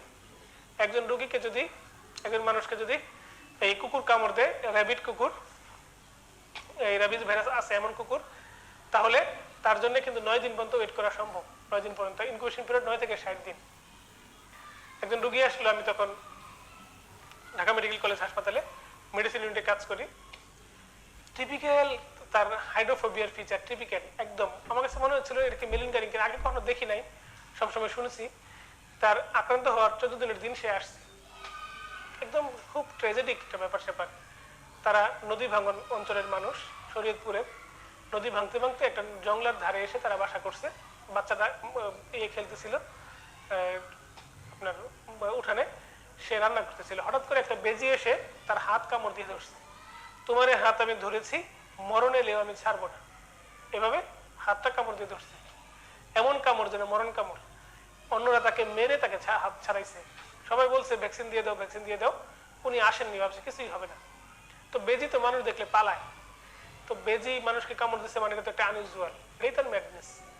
তো উনি আসেন না, আসছে 14 দিনের দিন। তখন অবস্থা অলরেডি খুব খারাপ। ঢাকা মেডিকেলে এসে ভর্তি ছিল। ভর্তি থাকার পর এখান থেকে আমরা সংক্রামক ব্যাধি হাসপাতাল, যেটা মহাখালীতে আছে, আপনি দেখবেন BMRC, Bangladesh medical research council, যে 7তলা বস্তির এখানে, ওখানে পাঠাই দিচ্ছে। আমি খোঁজ খবর নিলাম, পেশেন্টটা একদিন পর মারা গেছে। তো এই যে এই ঘটনাটা ঘটতো না, সে যদি 9 দিনের মধ্যে ভ্যাকসিনটা দিয়ে দিত, তাহলে উপায় কি? এরকম অ্যানিমেল কামড় দিলে 7 দিন যদি ওই অ্যানিমেলটাকে অবজার্ভ করা যায় সবচেয়ে ভালো হয়। অবজার্ভ করা না গেলে আপনি তাকে ভ্যাকসিন দিয়ে দেওয়াটাই ভালো। কিনে নিতে পারেন, অথবা পুরো হেলথ কমপ্লেক্স গুলোতে সাপ্লাই থাকে ভ্যাকসিন, কোনো কোনো সময় সাপ্লাই থাকে না। সরকারি ডোজ যেটা, সেটা 4টা ডোজ, 2টা ডোজ একসাথে দেয় বলে 5টা ডোজকে 4টা ডোজ মনে হয়, আর কিনে নিলে 5টা ডোজ ইন্টারমাসকুলার ইনজেকশন দিয়ে নেওয়া যায়। বুঝতে পারছেন? এরপরে দেখেন, তাহলে দেখেন এই যে র্যাবিস ভাইরাসের দুর্ঘটনাটা ঘটলো, দুর্ঘটনা ঘটতো না যদি উনি প্রথম 7 দিন 9 দিনের মধ্যে যদি ভ্যাকসিনটা দিয়ে দিতেন। সরকারি যে সাপ্লাই আছে সেটাতে 4টা ডোজ দেওয়া হয়। 4টা ডোজ বলতে 0 আর 3 এই 2টা ডোজ একসাথে দেওয়া হয়, আর প্রাইভেটলি 5টা ডোজ দেওয়া হয়। তো এটা হচ্ছে, এর আগে আপনি যদি কোথাও যেতে চান, যেমন সাফারি পার্কে কেউ যদি যেতে চায়, কিংবা কেউ মানে এরকম প্রাণীর কামড় খাওয়ার সম্ভাবনা আছে এমন কেউ যদি যেতে চায়, তাহলে সে প্রি এক্সপোজার প্রোফিলাক্সিস দিয়ে নিতে পারে। প্রি এক্সপোজার প্রোফিলাক্সিসটা দিলে তার সিভিরিটিটা কম থাকে। 3টা ডোজ দেখেন, প্রি এক্সপোজার প্রোফিলাক্সিস 0, 7, 21 অথবা 28 ডেজ, 1 বছর পর্যন্ত এর কার্যকারিতা থাকে। এর মাঝখানে কামড়াইলে পোস্ট এক্সপোজার প্রোফিলাক্সিস ভ্যাকসিন না দিলেও চলে। তবে এক্সপোজারের পর ভ্যাকসিন দেওয়া হয়। পোস্ট এক্সপোজার প্রোফিলাক্সিস কার কার ক্ষেত্রে দেয়, একটা প্রশ্ন পরীক্ষা, সেখানে রেবিস হবে, একটা আনসার ট্রু হবে, রেবিস থাকলে ট্রু হবে। পোস্ট এক্সপোজার প্রোফিলাক্সিস হলে 5টা ডোজ, মতান্তরে 4টা ডোজ। 4টা ডোজ হচ্ছে গভর্নমেন্ট সাপ্লাই যেটা থাকে। অ্যাভেলেবল ভ্যাকসিন হচ্ছে আপনার এই হিউম্যান ডিপ্লয়েড সেল ভ্যাকসিন, সিনেমার অপশনে যেটা আছে, হিউম্যান ডিপ্লয়েড সেল ভ্যাকসিনটা হচ্ছে অ্যাভেলেবল। এই যে উপরে দেখেন পয়েন্টগুলো, ইনকিউবেশন পিরিয়ড 9 থেকে 60 দিন আমরা লিখেছি। সিঙ্গেল স্ট্র্যান্ডেড আরএনএ এটা আমরা জানি। 4 নম্বর পয়েন্টটা দেখেন, অ্যাসিটাইলকোলিন রিসেপ্টরের সাথে সে বাইন্ড করে, অ্যাটাচেস উইথ অ্যাসিটাইলকোলিন রিসেপ্টর। 5 নম্বর পয়েন্ট দেখেন, সে কার মাধ্যমে ছড়ায়। 6 নম্বর পয়েন্ট হচ্ছে নেগ্রিবডি হচ্ছে প্যাথোগনোমোনিক, খুবই ইম্পর্টেন্ট একটা লাইন, নেগ্রিবডি। ঠিক আছে? এই যে এই safari park, Bangabandhu safari park গাজীপুরে কয়েকদিন আগে বেড়াতে গেলাম, কয়েকদিন আগে মানে বেশ কিছু আগে বেড়াতে যাওয়ার পর সেখানে আমরা একটা বাসের টিকিট নিলাম। টিকিট নিয়ে বিভিন্ন খাঁচার মধ্যে যাচ্ছি। সাফারি পার্ক কাকে বলে এটা বুঝলাম সেদিন, যে মানুষ প্রজাতি দেখতে কেমন, খাঁচার মধ্যে ভরে বাঘকে, সিংহকে, বানরকে দেখানোর নাম হচ্ছে সাফারি পার্ক। বুঝতে পারছেন? তো সিংহকে খুব পছন্দ হয়েছে আমার, সিংহর সেরকম ভাব, সিংহ আশপাশে আসলোই না, দূর থেকে একবার হাই হলো দিল, দূর থেকে একদম মনে হলো যে দূর হতে আমি তারে সাধিব, গোপনে বিরহ ডোরে বাঁধিব। এরপরে বাঘের খাঁচার কাছে গেলাম, বাঘের নাম রয়্যাল বেঙ্গল টাইগার, কে দিয়েছে আমি বুঝলাম না, একটা শেষরা একটা প্রাণী বাঘ। এই 2টা বাঘ 2 দিক থেকে আসলো, একটা সামনে, গাড়ির সামনে একটা পিছনে, আইসা দাঁড়া আছে চুপচাপ। তো আমি সেদিন কোনো ভয়ই পাই নাই, ওই প্রোগ্রাম ইতে একটুও ভয় পাই নাই। আমি একদম বাঘের প্রক্সিমাল ছিলাম, মানে হচ্ছে আমি গাড়ির ভিতরে ছিলাম, কাজ দিয়ে ঘেরা ছিল, বাঘটা আমার জাস্ট পিছনে। আমি ভাবলাম বাঘের সাথে একটা সেলফি নেই, সেলফি নেওয়ার জন্য হাত তুললাম, হাতটা কেন ধরে নিচে নেমে আসতেছিল বারবার। তবুও আমি একটুও ভয় পাই নাই আসলে, বারবার হাতটা নিচে নেমে আসতেছিল, কোথা থেকে যেন শক্তি কমে আসতেছিল, কিন্তু আমি ভয় পাইনি। তো এই যে বাঘ যদি ওদিন এত বোকা হয়, বাঘ দেখেন এত কাছ থেকে বাঘটা দেখছে, 600 কেজি ওজন প্রায় মনে হয়েছে একটা বাঘের, এত ওজন। সে যদি গাড়িকে একটা ধাক্কা দিত, গাড়ি গড়ায় মরায় পড়ে যেত, কারণ ধাক্কা দিলে গাড়ির কাজ ভেঙে যেত। বাঘ ওই কাজ দিয়ে আমাদেরকে টেনে নিতে পারতো ইচ্ছা করলে। আমি যদি বাঘ হইতাম তাহলে এই কাজটা আমি করতাম, খাইয়ে ফেলতাম মানুষগুলোকে আরামে। কি মজাটা ছিল সেদিন, চিন্তা করে দেখেন। সেদিন গাড়ির মধ্যে অনেকেই ছিল, অনেকেই ই করতেছিল যে বাঘ যদি ধাওয়া দেয় বা থাবা দেয় তা কাজ তো ভেঙে যাবে। আমাদেরকে টেনে যদি বাঘ নিয়ে যায়, নিলে তো খেয়ে মজা পাবে না। কার দিকে কাকে খাওয়াইলে বাঘ মজা পাবে এবং কিছুক্ষণ কামড়াকামড়ি করতে পারবে। তো আমি কিন্তু মানে মোটা না, কিন্তু কেন জানি সবাই আমার দিকে কেন কিভাবে তাকাচ্ছিল বারবার, যে আমি একটু আমার দিকে তাকাচ্ছিল যে ওকেই পাঠানো যায় কিনা, যে বাঘ কামড়াকামড়ি করে খাইলো। তো এমন একটা সিচুয়েশনে আপনাকে কামড় টামড় দিল, আপনিও বাঘকে কামড়াইলেন, দুইজনে কামড়াকামড়ি করার পর বাঘকে গুলি করে হত্যা করার পর ওয়াচ টাওয়ার আছে, ওয়াচ টাওয়ার থেকে তো গুলি করবে, বাঘকে মেরে ফেলবে। কামড়াকামড়ি করার পর আপনাকে আহত অবস্থায় নিয়ে যাওয়া হলো। মনে করেন যে গ্লুটিয়াস ম্যাক্সিমাস, এর নাম কি গ্লুটিয়াস না নাকি ডেল্টয়েড? ও আচ্ছা ডেল্টয়েড।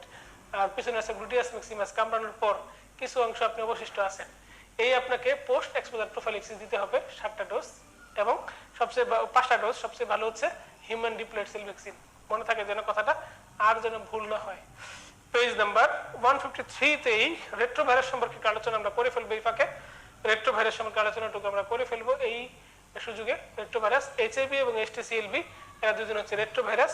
রেট্রোভাইরাস কারণ তাদের রিভার্স ট্রান্সক্রিপ্টেজ এনজাইম থাকে। পৃথিবীতে ডিএনএ থেকে আরএনএ তৈরি হয়, আরএনএ থেকে প্রোটিন তৈরি হয়, আর এখানে আরএনএ থেকে হয় ডিএনএ, ডিএনএ থেকে হয় প্রোটিন। এর নাম হচ্ছে রিভার্স ট্রান্সক্রিপ্টেজ এনজাইমের ফল। এই রিভার্স ট্রান্সক্রিপ্টেজ এনজাইম যার থাকবে তার নাম হচ্ছে রেট্রোভাইরাস। বুঝতে পারছেন? এই রেট্রোভাইরাসের এক্সাম্পল হচ্ছে HTCLV। দেখেন point number 1 reverse transcriptase enzyme থাকে। Point number 3 regulatory gene, tax জিন।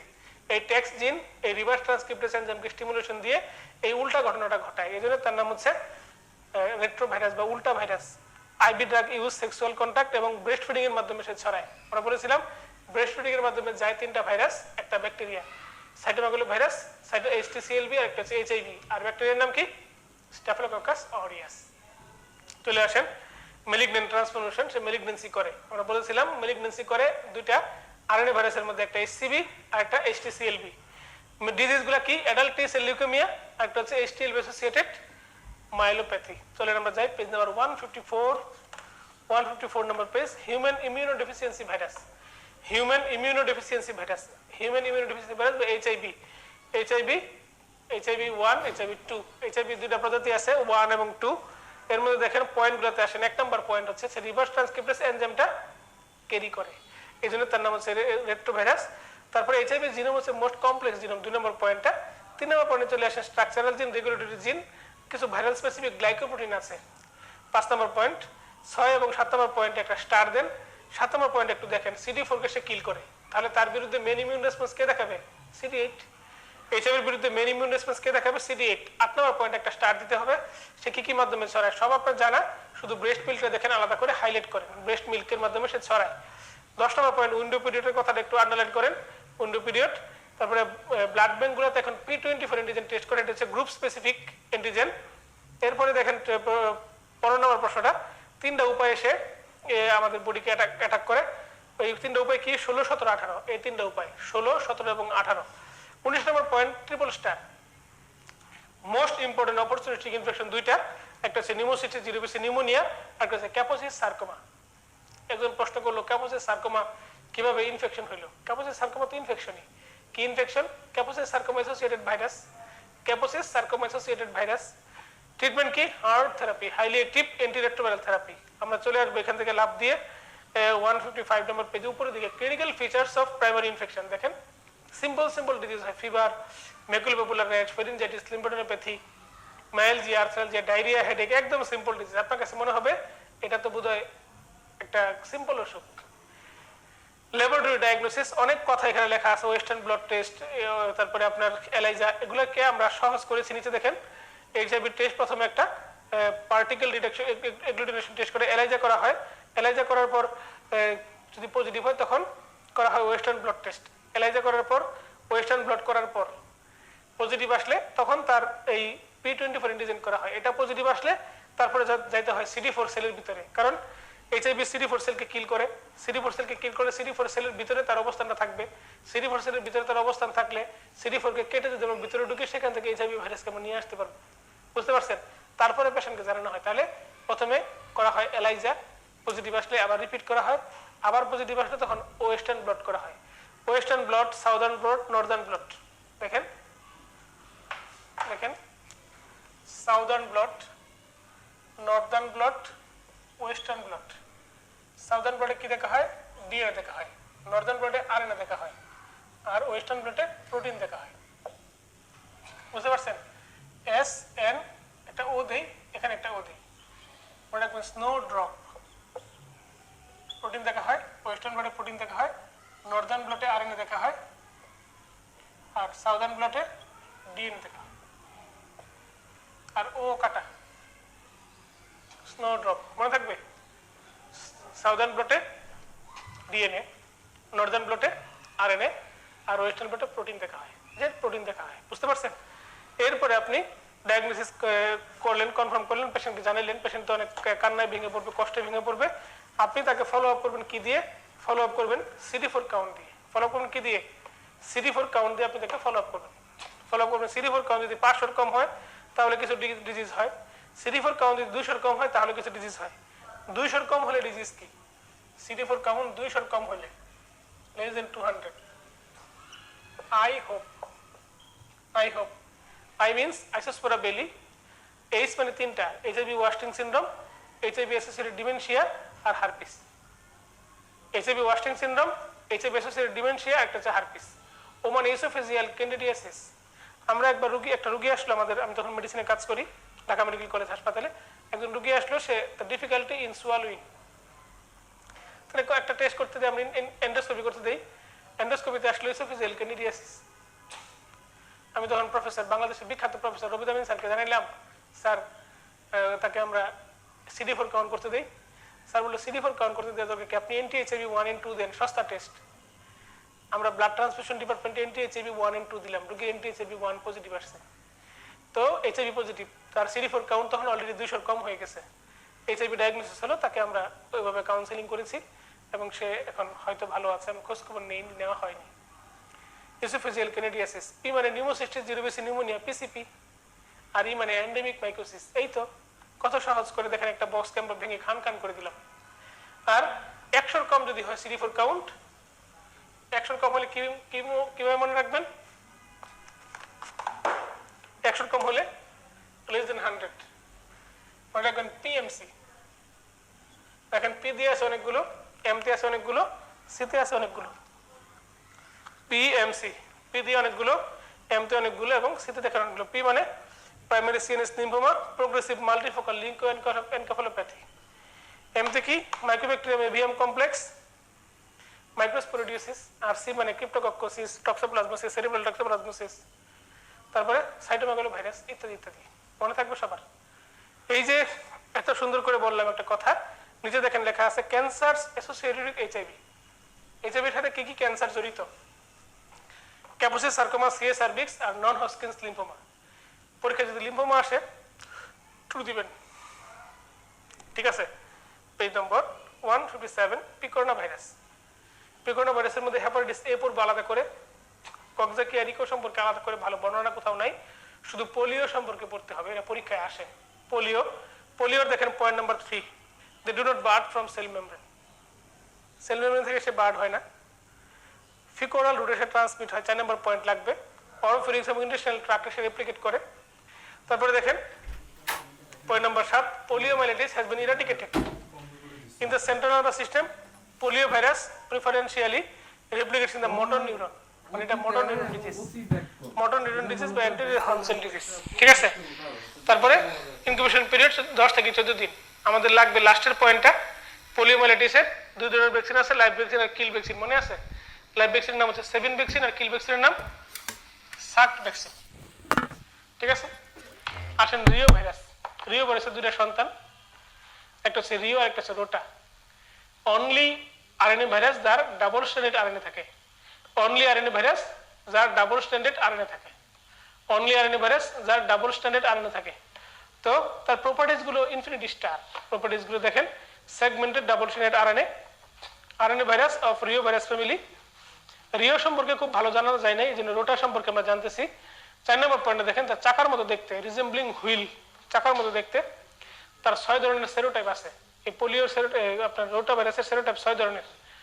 7 নম্বর পয়েন্ট দেখেন major cause of diarrhoeal illness in Bangladesh in infants, incubation period 1 থেকে 3 দিন, আর অসুখটা থাকে 5 থেকে 7 দিন। তো বাচ্চার মাকে কাউন্সিলিং করতে হবে এই টাইমিং নিয়ে, এই পিরিয়ড নিয়ে। প্রথম 3 দিন ক্লিনিক্যাল কন্ডিশন খারাপ হয়, তারপর আস্তে আস্তে ক্লিনিক্যাল কন্ডিশন ভালো হইতে থাকে, 7 দিন সময় লাগে, ঠিক আছে। এরপরে দেখেন ট্রিটমেন্ট হচ্ছে অ্যাডাল্টে মাইল্ড সিমটম হয়, কোনো অ্যান্টিবায়োটিক লাগে না।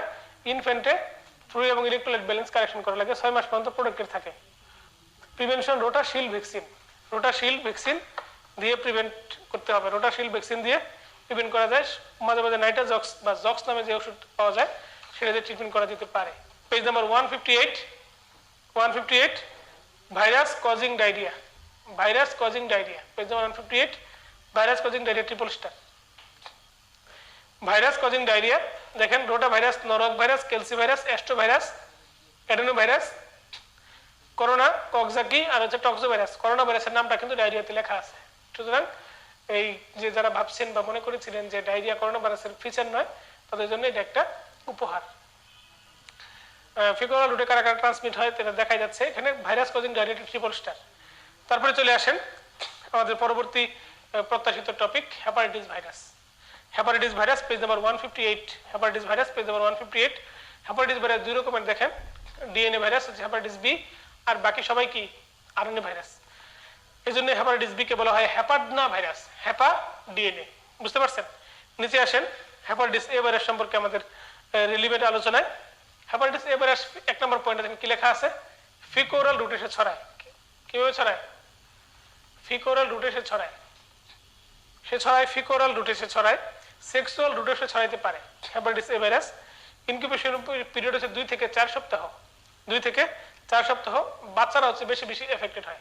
একটা বাচ্চা যদি জন্ডিস নিয়ে আসে, অর্গানিজমের নাম কি? Hepatitis A virus. আর অ্যাডাল্ট নিয়ে আসলে হেপাটাইটিস ই ভাইরাস। তারপরে rarely transmitted via blood, rarely সে ব্লাডের মাধ্যমে ছড়ায়। মোস্টলি রিজলভ স্পন্টেনিয়াসলি, এমনি ভালো হয়ে যায়, খুব শুধু রেস্টে থাকলেই চলে। হ্যাজ কিল ভ্যাকসিন, মানে ভ্যাকসিন প্রিভেন্টেবল। হেপাটাইটিস ভাইরাসের মধ্যে ভ্যাকসিন প্রিভেন্টেবল কারা? হেপাটাইটিস এ আর হেপাটাইটিস বি। আর কারো ভ্যাকসিন আছে? কোনো ভ্যাকসিন নেই। হেপাটাইটিস ডি টাও ভ্যাকসিন প্রিভেন্টেবল, যেহেতু বি প্রিভেন্টেবল এই জন্য ডি টাও প্রিভেন্টেবল, বুঝতে পারছেন। Causes acute infection in children, আর ইনভেস্টিগেশন কি দিবেন? এনটিএইচএভি। 8টা পয়েন্ট খুব ইম্পর্টেন্ট আপনার জন্য, যথেষ্ট। এবং পরীক্ষায় যেভাবে প্রশ্ন আসুক আপনি আনসার করতে পারবেন। এই 8টা পয়েন্ট আপনার জানা থাকলে, অবশ্যই জানা থাকবে। পেজ নাম্বার 159 দেখেন hepatitis C virus. Hepatitis C virus দেখেন সে একটা ফ্লাভি ভাইরাসের সদস্য। ফ্লাভি ভাইরাসের সদস্য, সে সিঙ্গেল স্ট্র্যান্ড আরএনএ ভাইরাস। তার 6টা সেরোটাইপ তার আছে। সে ব্লাড ট্রান্সফিউশন বা কন্টামিনেটেড সিরিঞ্জের মাধ্যমে ছড়ায়। স্ট্রংলি হেপাটোসেলুলার ক্যান্সার করে, সেই জন্য সে একটা অনকোজেনিক ভাইরাস। হেপাটাইটিস সি এর সাথে হেপাটাইটিস বি এর ক্রনিক ক্যারিয়ার কম খারাপ, মানে হেপাটাইটিস সি বেশি খারাপ। তো রিস্ক ফ্যাক্টরগুলো দেখেন, 6টা পয়েন্ট আছে। তার 6টা সেরোটাইপ আছে না, রিস্ক ফ্যাক্টর তার 6টা পয়েন্ট আছে। IV drug abuser, unscreened blood product, মানে সুই সুতা সিরিঞ্জের সাথে তার সম্পর্ক আছে। তারপরে দেখেন investigation hepatitis C virus RNA করে ইনভেস্টিগেশন করা হয়, এনটিএসসিবি করা হয়।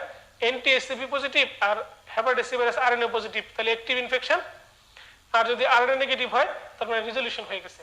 আরএনএ নেগেটিভ হওয়া মানে হচ্ছে রিজলিউশন হয়ে গেছে। এটার কি কি অসুখের সাথে তার অ্যাসোসিয়েশন আছে দেখেন, ক্রায়োগ্লোবুলিনিক ভাস্কুলাইটিস, এর সাথে তার একটা সম্পর্ক আছে। তারপরে পিসিটির সাথে তার একটা সম্পর্ক আছে। প্রগনোসিস কি? 80% develop chronicity with hepatitis C virus infection. 80% chronicity develop করে, কারো কারো সিরোসিস হয়, কারো কারো হেপাটোসেলুলার ক্যান্সার হয়। এরপরে আসেন হেপাটাইটিস ভাইরাস ইনফেকশন সি কেন খারাপ বি এর চেয়ে? প্রথম কথা হচ্ছে সে অনেকদিন অ্যাসিমটোমেটিক থাকে, তারপরে 80% খারাপ হয়ে যায়, মরে যায়, কারো কারো তৈরি হয়, ভ্যাকসিন নাই, তারপরে স্পন্টেনিয়াস ক্লিয়ারেন্স হয় না বললেই চলে। তার মানে hepatitis C virus hepatitis B এর চেয়ে খারাপ। এই 4টা উপায়, এটুকু আপনারা একবার রিডিং দিবেন, রিডিং দিলে সবকিছু হবে, পড়া জানা হয়ে যাবে। পেজ নম্বর 160 hepatitis D virus. Hepatitis D virus. Hepatitis D ভাইরাসের নাম হচ্ছে ডিফেক্টিভ ভাইরাস। এটা নিজে নিজে রেপ্লিকেট করতে পারে না, রেপ্লিকেট করে হেপাটাইটিস বি এর সাথে। হেপাটাইটিস বি কে থামাই দিলে হেপাটাইটিস ডি কেও থামানো যায়। হেপাটাইটিস বি এর সাথে সাথে সে বাকি সবকিছু ঘটে। পরীক্ষায় একটা প্রশ্ন আসে, ভ্যাকসিন প্রিভেন্টেবল হেপাটাইটিস ভাইরাস আর। এই তিনটা হচ্ছে vaccine preventable: hepatitis A virus, hepatitis B virus, hepatitis D virus. এটা হলো ইনডাইরেক্টলি, কারণ বি কে থামাইলে ডি কেও থামানো সম্ভব, কারণ ডি বি এর সাহায্য ছাড়া চলতে পারে না। এরপরে দেখেন hepatitis E virus, waterborne disease. Waterborne disease করে সে, high mortality in pregnant lady. Hepatitis A ভাইরাসের মতো করেই সে ছড়ায়, তবে চাইল্ডহুডে এ ভাইরাস আর অ্যাডাল্টহুডে ই ভাইরাস, এবং একুট ইনফেকশন অ্যাডাল্ট। এর বিরুদ্ধে কোনো ভ্যাকসিন নাই। ইনভেস্টিগেশন কি? এনটিএইচইভি, এনটিএইচইভি। ঠিক আছে, চলে আসেন hepatitis B virus. Hepatitis B ভাইরাসে চলে আসেন সবাই। হেপাটাইটিস বি ভাইরাস এটা একটা ডিএনএ ভাইরাস। এক নম্বর পয়েন্ট কি? হেপাটাইটিস বি ভাইরাসের একটা ডিএনএ ভাইরাস। আর হেপাটাইটিসের বাকি সবাই কি? RNA virus. আর বাকি সবাই কি? RNA virus. এটা একটা ডাবল স্ট্যান্ডার্ড ডিএনএ। আমরা জানি পৃথিবীর সকল ডিএনএ ডাবল স্ট্যান্ডার্ড এক্সেপ্ট কে? পারভোভাইরাস বি19। এটা ডাবল স্ট্যান্ডার্ড ডিএনএ। এই ডিএনএটা double standard incomplete. RNA dependent DNA synthesis হয়। আরএনএ ডিপেন্ডেন্ট ডিএনএ সিনথেসিস মানে ডিএনএ তৈরি হয়, এই ডিএনএ থেকে আরএনএ তৈরি হয়। তো হেপাটোসেলুলার ক্যান্সার তৈরি করতে পারে অনেকেই ক্রনিক ক্যারিয়ার স্টেটে, তবে 90% ক্ষেত্রেই এই ক্রনিক ক্যারিয়ারটা একসময় রিজলিউশন হয়ে যায়, স্পন্টেনিয়াস রিজলিউশন হয়ে যায়। লাইফলং ইমিউনিটি যদি ন্যাচারাল ইনফেকশন হয়, ইনকিউবেশন পিরিয়ড 420 সপ্তাহ, 4 থেকে 20 উইকস বা 1 থেকে 5 মাস। মোস্ট ক্রনিক ক্যারিয়ার অ্যাসিম্পটোমেটিক, বেশিরভাগ ক্রনিক ক্যারিয়ারগুলো অ্যাসিম্পটোমেটিক। এই ভাইরাসের কিছু প্রোটিন আছে, দেখেন হেপাটাইটিস বি ভাইরাসের প্রোটিন সারফেস প্রোটিন, তার নাম হচ্ছে HBsAg। HBsAg, HBsAgটা কবে তৈরি হয়? HBsAg, HBsAgটা বডিতে ঢুকে, ঢুকলে সে থাকে 1 to 5 মান্থ। এই জন্য এই 1 to 5 মান্থকে বলে ইনকিউবেশন পিরিয়ড। 1 to 5 মান্থ পরে 1 মান্থের একটা গ্যাপ দেয়, 1 মান্থ গ্যাপ। এই 1 মান্থের গ্যাপটার নাম হচ্ছে উইন্ডো পিরিয়ড। বুঝতে পারছেন? এই 1 মান্থ গ্যাপের পরে তৈরি হয় NT-HBs। এটার অ্যান্টিবডি তৈরি হয় 1 মান্থ গ্যাপের পরে, অর্থাৎ আফটার 6 মান্থস। আফটার 6 মান্থ, 6 মাস পরে এটা তৈরি হয়। দেখেন HBsAg বডিতে ঢুকলো, ঢুকার পরে থাকলো 1 থেকে 5 মাস, এর নাম হচ্ছে ইনকিউবেশন পিরিয়ড। 1 মাসের গ্যাপ দিল, তার নাম হচ্ছে উইন্ডো পিরিয়ড। গ্যাপের পরে তৈরি হবে NT-HBs। তাহলে NT-HBs তৈরি হয় মানে কি? NT-HBs তৈরি হয় মানে কি? এক নম্বর কথা, বডিতে HBsAg ঢুকেছিল, বডিতে HBsAg ঢুকেছিল। বডিতে HBsAg ঢুকার উপায় কয়টা? 2টা, ন্যাচারাল ইনফেকশন আর একটা হচ্ছে ভ্যাকসিনেশন। ন্যাচারাল ইনফেকশন, একটা হচ্ছে ভ্যাকসিনেশন। HBsAg বডিতে ঢুকলে উপায় হচ্ছে 2টা, একটা হচ্ছে ন্যাচারাল ইনফেকশন, একটা হচ্ছে ভ্যাকসিনেশন। ন্যাচারাল ইনফেকশন হইলে বডিতে কি তৈরি হবে? হেপাটাইটিস বি এর আরো অ্যান্টিবডি তৈরি হবে, তার নাম IgM and IgG, তাই না? আর ভ্যাকসিন দিলে কি এগুলো তৈরি হবে? ভ্যাকসিন দিলে কি এগুলো তৈরি হবে? ভ্যাকসিন দিলে তৈরি হবে না, নো IgG IgM। এই জন্য আপনি শুধু যদি NT-HBs পান, শুধু NT-HBs পান, কিন্তু কোনো IgG IgM পান নাই, তাহলে বুঝতে হবে ভ্যাকসিন দিয়েছিল রোগীটা। আর যদি NT-HBs পান আর IgG IgM পান, তার মানে বুঝতে হবে ন্যাচারাল ইনফেকশন। বুঝতে পারছেন? HBsAg বডিতে ঢুকে কয়দিন থাকবে? 1 থেকে 5 মাস। HBsAg বডিতে ঢুকে 5 মাস পর্যন্ত থাকার পর 1 মাসের গ্যাপ দিয়ে চলে যাবে। ওই 1 মাসের গ্যাপটার নাম উইন্ডো পিরিয়ড। উইন্ডো পিরিয়ডের পরে কি তৈরি হবে? NT-HBs। এখন কথা হচ্ছে 1 থেকে 5 মাস পর্যন্ত সে যে থাকলো, এই 1 থেকে 5 মাস বয়সে সে কি করবে? এই সময়ের মধ্যে সে IgM তৈরি করবে, IgG তৈরি করবে। এই IgM এর নাম কি? NT-HBc IgM, আর IgG এর নাম কি? NT-HBc IgG। আইজিএম কে বলা হয় অ্যাকিউট ইনফেকশন, এআর কে বলা হয় ক্রনিক ইনফেকশন। আইজিএম কে বলা হয় অ্যাকিউট ইনফেকশন আর আইজিজি কে বলা হয় ক্রনিক ইনফেকশন। এইচবিএসএজি বডিতে ঢুকলো, ঢোকার পরে থাকবে কয়দিন? 1 থেকে 5 মাস। 1 থেকে 5 মাসকে বলা হচ্ছে ইনকিউবেশন পিরিয়ড বা 420 উইকস। ইনকিউবেশন পিরিয়ড অতিক্রম করার পর 1 মাসে একটা গ্যাপ দিবে। 1 মাসের গ্যাপ দেওয়ার পর সে তৈরি করবে কি এনটিএসবিএস। এই গ্যাপটার নাম হচ্ছে উইন্ডো পিরিয়ড। মনে থাকবে? ক্লিয়ার? এই উইন্ডো পিরিয়ডের আগ পর্যন্ত 1 থেকে 5 মাস সময় সে থাকবে। এই 1 থেকে 5 মাস সময় সে যে থাকলো, এই 1 থেকে 5 মাসে কি করবে? কিছু অ্যান্টিজেন তৈরি করবে। নাম কি? এইচবিসি অ্যান্টিজেন। নাম কি? এইচবিসি অ্যান্টিজেন। দুঃখের বিষয় হচ্ছে এটা ব্লাডে পাওয়া যায় না, এটা ব্লাডে পাওয়া যায় না। তো ব্লাডে অ্যান্টিজেন তো ব্লাডে পাওয়া না যাক, লিভারে পাওয়া যায়। অ্যান্টিজেন তো তাকে দেখেই কি তৈরি করবে? তাকে দেখে অ্যান্টিবডি তৈরি হবে। অ্যান্টিবডির নাম কি? এনটিএসবিসি। বুঝতে পারছেন? এনটিএসবিসি আইজিএম হলে অ্যাকিউট, এনটিএসবিসি আইজিজি হলে ক্রনিক। মনে থাকবে? এই এনটিএসবিসি আইজিএম আইজিজি এরা দুজন থাকে উইন্ডো পিরিয়ডে, এরা উইন্ডো পিরিয়ডে পাওয়া যায়। তাহলে একটা রোগী তাকে আপনি ভ্যাকসিন দিবেন, ভ্যাকসিন দেওয়ার আগে এইচবিএসএজি নেগেটিভ পাইলে খুশি হবেন? ভ্যাকসিন দেওয়ার আগে খুশি হবেন না, কারণ এইচবিএসএজি নেগেটিভ হওয়া মানেই খুশি হওয়ার কিছু না, সে তো উইন্ডো পিরিয়ডে থাকতে পারে। এনটিএসবিএস নেগেটিভ হইলে খুশি হবেন না, কারণ কি? সে তো উইন্ডো পিরিয়ড হইতে পারে। তাহলে এনটিএসবিসি নেগেটিভ হলে আপনি খুশি হবেন, কারণ এনটিএসবিসি, এইচবিএসএজি আর এনটিএসবিএস তিনটা টেস্ট নেগেটিভ হলে আপনি খুশি হবেন। পরীক্ষা প্রশ্ন আসে হেপাটাইটিস বি এর ভ্যাকসিন দেওয়ার আগে কি টেস্ট করতে হয়? এইচবিএসএজি, এনটিএসবিসি, এনটিএসবিএস। কারণ এইচবিএসএজি নেগেটিভ হওয়া মানে খুশির কিছু না। এইচবিএসএজি নেগেটিভ, এনটিএসবিসি নেগেটিভ হওয়া মানে খুশির কিছু না। তার শরীরে সে তো 1 মাস হইতে পারে বয়স, তার শরীরে ডিজিজটা ঢুকছে এখন মাত্র 1 মাস। এনটিএসবিএস নেগেটিভ হওয়া মানেও খুশির কিছু না। তিনটা একসাথে নেগেটিভ হওয়া মানে খুশির কিছু। মনে থাকবে সবার?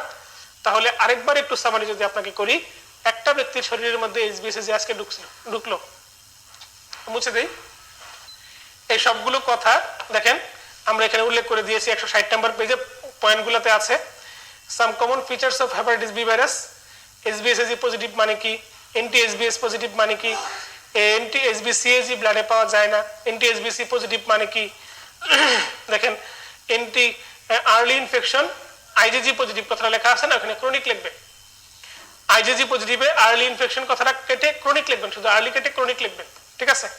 এরপরে এইচবিইএজি পজিটিভ মানে হাইলি ট্রান্সমিসিবল, আর এনটিএসবি পজিটিভ মানে লো ট্রান্সমিসিবল। তবে সবগুলোর মধ্যে সবচেয়ে সেনসিটিভ কে? হেপাটাইটিস বি ভাইরাসের ডিএনএটা যদি পাই আমরা, হেপাটাইটিস বি ভাইরাসের ডিএনএটা যদি আমরা পাওয়া যাই, এটাই সবচেয়ে মানে স্পেসিফিক। এরপরে আমরা যে কথাগুলো বলছি তার একটা সুন্দর বর্ণনা আমরা পরের পেজে দিয়েছি। দেখেন 1 থেকে 5 নম্বর পয়েন্ট, একটা গ্রাফিক্যাল একটা ছবি আছে। দেখেন 161 নম্বর পেজে একটা গ্রাফ আছে, সেই গ্রাফের মধ্যে আছে ছবিগুলো। আমরা এটাকে একটু দেখাচ্ছি। প্রথমে এইচবিএসএজি বডিতে ঢুকলো, এন্টার ইনটু বডি। ঢোকার পরে সে কি করবে? ঢোকার পরে সে ইনফেকশন করলো বডিতে। ইনফেকশন করলে এইচবিসিএজি তৈরি হলো ইন লিভার, কারণ এটা ব্লাডে পাওয়া যায় না। এটা দেখে বডি কি করবে? তার অ্যান্টিবডি তৈরি করবে, এনটিএসবিসি, আইজিএম, আইজিজি। এটা হলো অ্যাকিউট, এটা হচ্ছে ক্রনিক। এই তো। এরপরে বডিতে সে 5 মাস থাকবে, 5 মান্থস থাকলো। থাকার পর 1 মান্থ গ্যাপ দিল, এই গ্যাপের নাম হচ্ছে উইন্ডো পিরিয়ড। গ্যাপ দিয়ে সে এনটিএসবিএস তৈরি করলো, এনটিএসবিএস তৈরি করলো। অথবা সে বডি থেকে বেরিয়ে গেল, বডি থেকে বেরিয়ে গেল, বডি থেকে বেরিয়ে গেল লিভিং নো সিকুলি। কে বলে? এর নাম হচ্ছে resolved acute infection, resolved acute infection, ঠিক আছে? এখন এই যে ঘটনাটা ঘটলো, এটার নামই হচ্ছে এতগুলো কথা, কখন কোনটা হয়, এটা নিয়ে আমরা পেজ নাম্বার 161 দেখেন উপরে আমরা উল্লেখ করেছি আমরা কিছু প্রশ্ন তো সাজিয়েছি আপনার জন্য, এই প্রশ্ন উত্তরের আলোকে আমরা কথাবার্তা বলবো। তার আগে দেখেন ট্রিটমেন্ট এন্ড প্রিভেনশন। ট্রিটমেন্ট কাদের কাদের দেওয়া হয়? ট্রিটমেন্ট দেওয়া হয় যদি অ্যাকিউট লিভার ফেলিওর হয় অথবা হেপাটাইটিস বি ভাইরাসের ডিএনএ 2000 এর বেশি হয়। ট্রিটমেন্ট সবাইকে দেওয়া হয় না, ট্রিটমেন্ট দেওয়া হয় শুধুমাত্র যাদের আপনার অ্যাকিউট লিভার ফেলিওর হবে অথবা হেপাটিক এনকেফালোপ্যাথি হবে, আর যাদের আপনার এই হেপাটাইটিস বি ভাইরাসের ডিএনএটা মোর দেন 2000 হবে তাকেই মূলত ট্রিটমেন্টটা দেওয়া হয়। ঠিক আছে, তো ট্রিটমেন্ট কি? আলফা ইন্টারফেরন, এডাফোভির, টেনোফোভির, এছাড়া আরো অনেক ট্রিটমেন্ট আছে, সেগুলো দেওয়া যেতে পারে। আমরা চলে আসবো পেজ নাম্বার 162 নম্বর পেজে।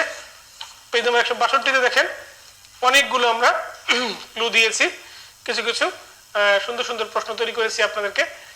এইচবিএসজি পজিটিভ, এন্টি এইচবিএস পজিটিভ আমরা দিয়েছি, বলে দিয়েছি আপনাকে। এই যে প্রশ্নে আমরা প্রশ্নের উত্তর মধ্যে চলে আসলাম। পেজ নম্বর 162 নম্বর পেজ 1 নম্বর প্রশ্ন দেখেন, একটা রোগীর আসলো এইচবিএস এজি পজিটিভ আর এন্টি এইচবি ই পজিটিভ। অ্যান্টিবডি পজিটিভ হওয়া সবসময় ভালো, এটা নো অ্যাক্টিভ ডিজিজ। 1 নম্বর উত্তর কি হবে? No active disease. 1 নম্বর উত্তর কি? স্লাইডে দেখেন, নো অ্যাক্টিভ ডিজিজ। 1 নম্বর উত্তর কি? No active disease, no active disease. 2 নম্বর প্রশ্নটা পড়েন, কি লেখা আছে? কুইজ এইচবিএসজি positive, HB eAg positive, envelope antigen positive আর ডিএনএ পজিটিভ, এটা হচ্ছে highly infectious disease, highly infectious disease. প্রশ্ন নম্বর 3 দেখেন, এইচবিএসজি পজিটিভ আর IgM positive, acute infection. Quiz number 4, quiz number 4, এইচবিএসজি পজিটিভ হয়েছে, বাকি কেউ এখনো পজিটিভ হয় নাই, মাত্র এইচবিএসজি পজিটিভ হয়েছে, এর নাম হচ্ছে আর্লি অ্যাকিউট ইনফেকশন বা প্রি অ্যাকিউট ইনফেকশন। অ্যাকিউট হইতে গেলে একটু সময় লাগবে, মাত্র এইচবিএসজি পজিটিভ হয়েছে, এখন আইজিএম পজিটিভ হতে সময় লাগবে না, 3 মাস সময় লাগে। ওই 3 মাসের আগে রোগীটা আসলে তাকে বলে আর্লি অ্যাকিউট ইনফেকশন বা pre acute infection. Quiz number 4 গেল। কুইজ নাম্বার 5, এখন রোগীর শুধুমাত্র এনটি এইচবিসি আইজিজি পজিটিভ আসছে, এনটি এইচবিসি আইজিজি পজিটিভ আসছে, এর নাম হচ্ছে রিজলভ অ্যাকিউট ইনফেকশন। যেটা লিখলাম রোগীর শরীরের মধ্যে এই যে নিচের দিকে যেটা লিখলাম, এনটি এইচবিসি IgG positive, resolve acute infection. এইটা যদি উইন্ডো পিরিয়ড পার করে তারপরে যায়, ওই সময় আসলে তাকে বলা হবে পাস্ট ইনফেকশন, তাকে বলা হবে পাস্ট ইনফেকশন। ঠিক আছে, এই ঘটনাটা যদি ঘটে, এইচবিসি বডিতে ঢুকছে, এইচবিসি ঢুকছে, ঢুকার পর 5th মান্থে ভাইরাস নিজে নিজে চলে গেছে, এটার নাম হচ্ছে এইচবিএস এজি নেগেটিভ হয়ে গেছে। নেগেটিভ হইলেও বডিতে এনটি এইচবিসি আইজিজি পজিটিভ হবে। এই কন্ডিশনে রোগীটাকে বলা হয় এইচবিএসজি বডিতে ঢোকার 5 মাস বয়সে নিজে নিজে চলে গেছে, চলে গেলে এইচবিএসজি আবার নেগেটিভ হয়ে যাবে, হয়ে তখন এনটি এইচবিসি আইজিজি পজিটিভ হবে। এই রোগী আরো 2 মাস পর, আরো 2 মাস পরে এই রোগীর এনটি এইচবিএস পজিটিভ পাওয়া যাবে। এই রোগীর 2 মাস পরে এনটি এইচবিএস পজিটিভ হবে আর এনটি এইচবিসি আইজিজি পজিটিভ। এটা একবার পজিটিভ মানে পজিটিভ। দেখেন আইজিজি একবার পজিটিভ মানে পজিটিভ ফর লাইফ লং। এটা তো পজিটিভ আছেই, 2 মাস অতিক্রম হলে, মানে এটা তো 5 মাস বয়সে না, 5 মাসের সাথে 2 মাস মানে 7 মাস। আমরা বলেছিলাম কি 5 মাস পরে ভাইরাসটা চলে যাবে, 1 মাসের একটা গ্যাপ দিবে, গ্যাপটা নাম উইন্ডো পিরিয়ড। তাহলে 5 মাস আর 1 মাস 6 মাস হয়ে গেল, 6 মাস পার হয়ে গেলে 7 মাস হলো না। এই 7ম মাসে এনটি এইচবিএস পজিটিভ হবে, তখন এই কন্ডিশনটাকে বলা হয় একসাথে পাস্ট ইনফেকশন। এটাকে একসাথে বলা হয় পাস্ট ইনফেকশন। ব্যাপারটা বুঝছেন কিনা? এই যে টপিক নাম্বার 5, এই 5 নম্বর টপিকেরই 2 মাস পার হইলে বা উইন্ডো পিরিয়ডটা পার হয়ে গেলে তার নাম হচ্ছে পাস্ট ইনফেকশন। উইন্ডো পিরিয়ড আগ পর্যন্ত তার নাম হচ্ছে রিজলভড অ্যাকিউট ইনফেকশন, মানে অ্যাকিউট ইনফেকশন রিজলভ হয়ে গেছে। সময়ের পরিবর্তনে সময়টা পার হলেই 7 মাস বা 7ম মাসে গিয়ে পড়লেই তার এনটি এইচবিএসটা পজিটিভ আসবে, কারণ বডিতে এইচবিএস যে ঢুকলে তার বিরুদ্ধে অ্যান্টিবডি তৈরি হবেই হবে। এইচবিএস ঢুকলে তার বিরুদ্ধে অ্যান্টিবডি তৈরি হবেই, যদি না তৈরি হয় তার নাম ক্রনিক ইনফেকশন। এইচবিএস সারা জীবন পজিটিভ থাকবে। এইচবিএস ঢুকলে তার বিরুদ্ধে অ্যান্টিবডি তৈরি হবেই। এইচবিএস ঢুকছে, এখন এইচবিএস পাচ্ছেন না, তার মানে উইন্ডো পিরিয়ডে আছে, এরপর এনটি এইচবিএস তৈরি হবে।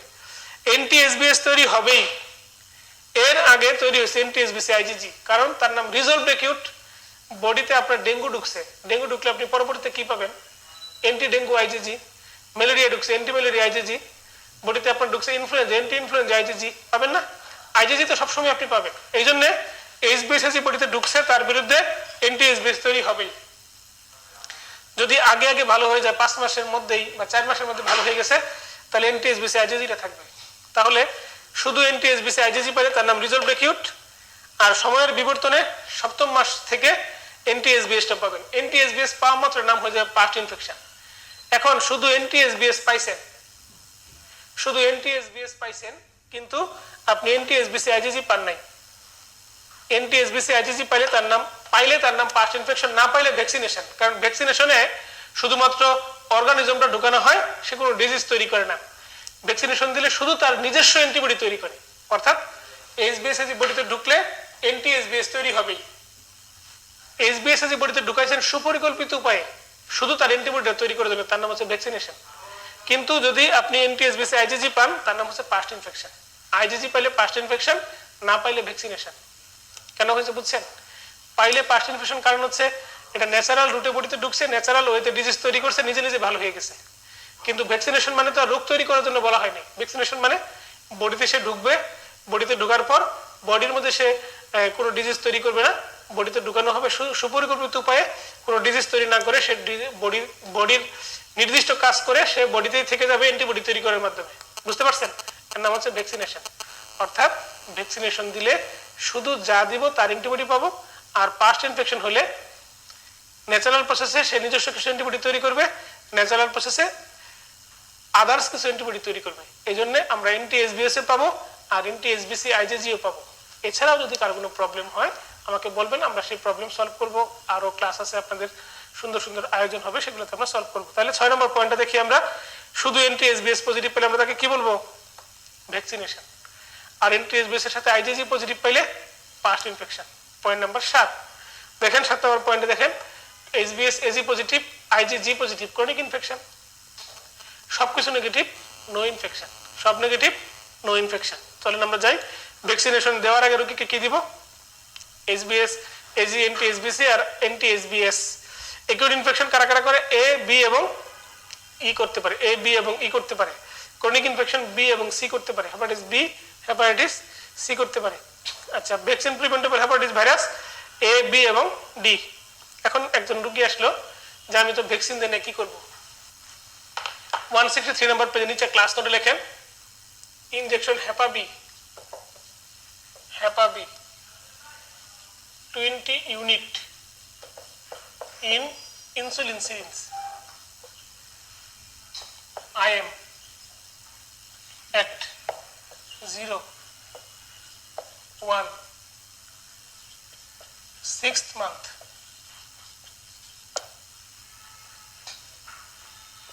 But in CKD 40 unit each dose. Double dose দেওয়া হয় সিকিউরিটিতে। 6 weeks আফটার লাস্ট ডোজ, শেষ ডোজ দেবার 6 সপ্তাহ পরে ডু এন্টি এইচবিএস। 6 ডোজ দেওয়ার মানে 6th মান্থে ডোজ দেওয়ার 6 সপ্তাহ পর মানে 1.5 মাস পরে এন্টি এইচবিএস করাবো। এই এন্টি এইচবিএস এর ইন্টারপ্রিটেশন আমরা এখানে দিয়েছি, দেখেন ক্লাস নোটের জাস্ট উপরে। আপনি আপনার রোগীকে ভ্যাকসিন দিবেন, ভ্যাকসিন দিয়ে 20 ইউনিট ভ্যাকসিন প্রতি ডোজে দিবেন। ইনসুলিন সিরিজে 20 ইউনিট নেবেন, হেপাবি নামে পাওয়া যায় দোকানে, 20 ইউনিট নেবেন, পুশ করে দিবেন। ইন্টারমাস করলে কিচ্ছু না, ডেল্টয়েডে দিবেন, হাতে দিতে পারেন, যে কোনো জায়গায় দিতে পারেন, নো প্রবলেম। তারপরে আপনি 3টা ডোজ দিলেন, এখন 4টা ডোজ বুস্টার ডোজ, এসবের কোনো ভিত্তি নেই। তো 3টা ডোজ দেওয়ার পর আপনি ওই রোগী এন্টি এইচবিএস করাবেন। এন্টি এইচবিএস যদি 100-র বেশি হয় তাহলে he is safe, he or she is safe. যদি 10 থেকে 100 হয় তাহলে লাস্ট ডোজটা আরেকবার দিবেন। আরেকবার দিয়ে 6 সপ্তাহ পর আবার টেস্ট করবেন, করে যদি আপনি 100-র বেশি পান ওকে, 100-র কম পাইলে নট ওকে। 10-এর যদি কম পান তাহলে বুঝতে হবে আপনার ভ্যাকসিনটা কাজ করে না, আবার নতুন করে রিভ্যাকসিনেশন করা লাগবে। বুঝতে পারছেন কথাটা? নতুন করে রিভ্যাকসিনেশন করা লাগবে। এই জন্য আপনার মনে করেন কেউ এসে বললো আমি 2টা ডোজ দিয়েছিলাম, কবে দিয়েছিলাম মনে নেই। কেউ বললো আমি 1980 সালে একটা ডোজ দিয়েছিলাম আর মনে নাই। একটা ডোজ দিলে আবার প্রথম থেকে শুরু করবেন। আর যদি একের অধিক কেউ ডোজ দিয়ে থাকে পরেরটা দিবেন। নির্দিষ্ট সময়ের মধ্যে যদি না আসে, নির্দিষ্ট সময়ের পরে আসে তাহলে পরেরটা দিবেন। মনে রাখবেন ইমিউনোলজিক্যাল মেমোরি নেভার ডাই। তো আরেকটা কথা বলি, কারো যদি একবার 100-র উপরে হয় তাহলে এটা থাকবে চিরকাল। মাঝে মাঝে আপনি বুস্টার ডোজ দিতে পারেন, তার আগে আপনি এনটিএসবিটা করে নিতে পারেন, খুব বেশি খরচ লাগে না, 200 থেকে 300 টাকা লাগে। ঠিক আছে, মনে থাকবে। পেজ নম্বর 164, ডেঙ্গু। ডেঙ্গু দেখেন প্রিন্সিপাল ভেক্টরের নাম কি ডেঙ্গুর? এডিস ইজিপ্টি, ইনকিউবেশন পিরিয়ড 2 থেকে 7 দিন। তারপরে দেখেন তার প্রোড্রোম, একিউট ইনফেকশন, একিউট অনসেটের মধ্যে দেখেন ব্রেক বোন ফিভার কথাটা আন্ডারলাইন করেন, ব্রেক বোন ফিভার কথাটা আন্ডারলাইন করেন, ব্রেক বোন ফিভার কথাটা আন্ডারলাইন করেন, ডেঙ্গুর ব্রেক বোন ফিভার কথাটা আন্ডারলাইন করেন, ফিভার কন্টিনিউয়াস আর স্যাডেল বেক কথাটা আন্ডারলাইন করেন, র্যাশ মেকুলার, র্যাশের মধ্যে দেখেন প্রথম লাইনটা মেকুলার, মেকুলো পেপুলার, একটা হচ্ছে স্কারলেট মরবিলিফর্ম র্যাশ। কারো কারো কনভালেসেন্স পিরিয়ড হতে পারে, কারো কারো কমপ্লিকেশন হতে পারে। কমপ্লিকেশন কি minor bleeding from mucosal site, hepatitis, cerebral haemorrhage আর ইডেমা, র্যাবডোমায়োলাইসিস, লেখেন মায়োকার্ডাইটিস, মায়োকার্ডাইটিস। আর কমপ্লিকেশনের উপরে লেখেন এক্সপান্ডেড ডেঙ্গু সিনড্রোম। এই কমপ্লিকেশনের নাম কি? এক্সপান্ডেড ডেঙ্গু সিনড্রোম বা ডেঙ্গু এক্সপান্ডেড সিনড্রোম।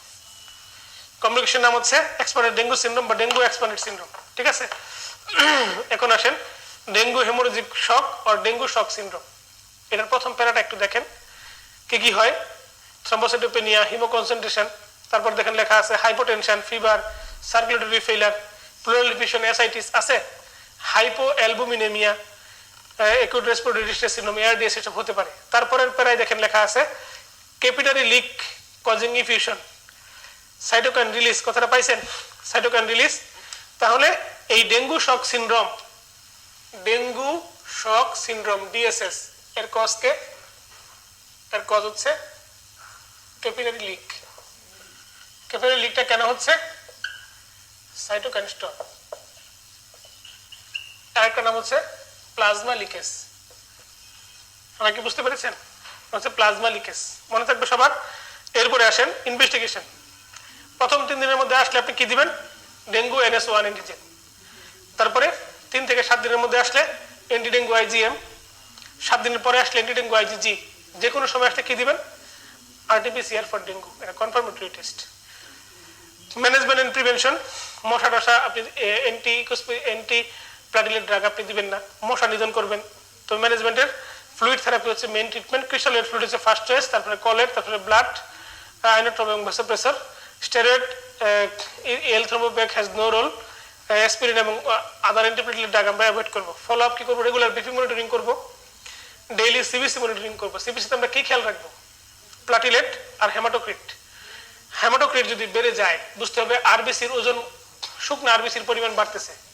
হেমাটোক্রিট যদি কমে যায় বুঝতে হবে ফ্লুইড বাড়তেছে। হেমাটোক্রিট হচ্ছে আরবিসির শুকনো ওজন।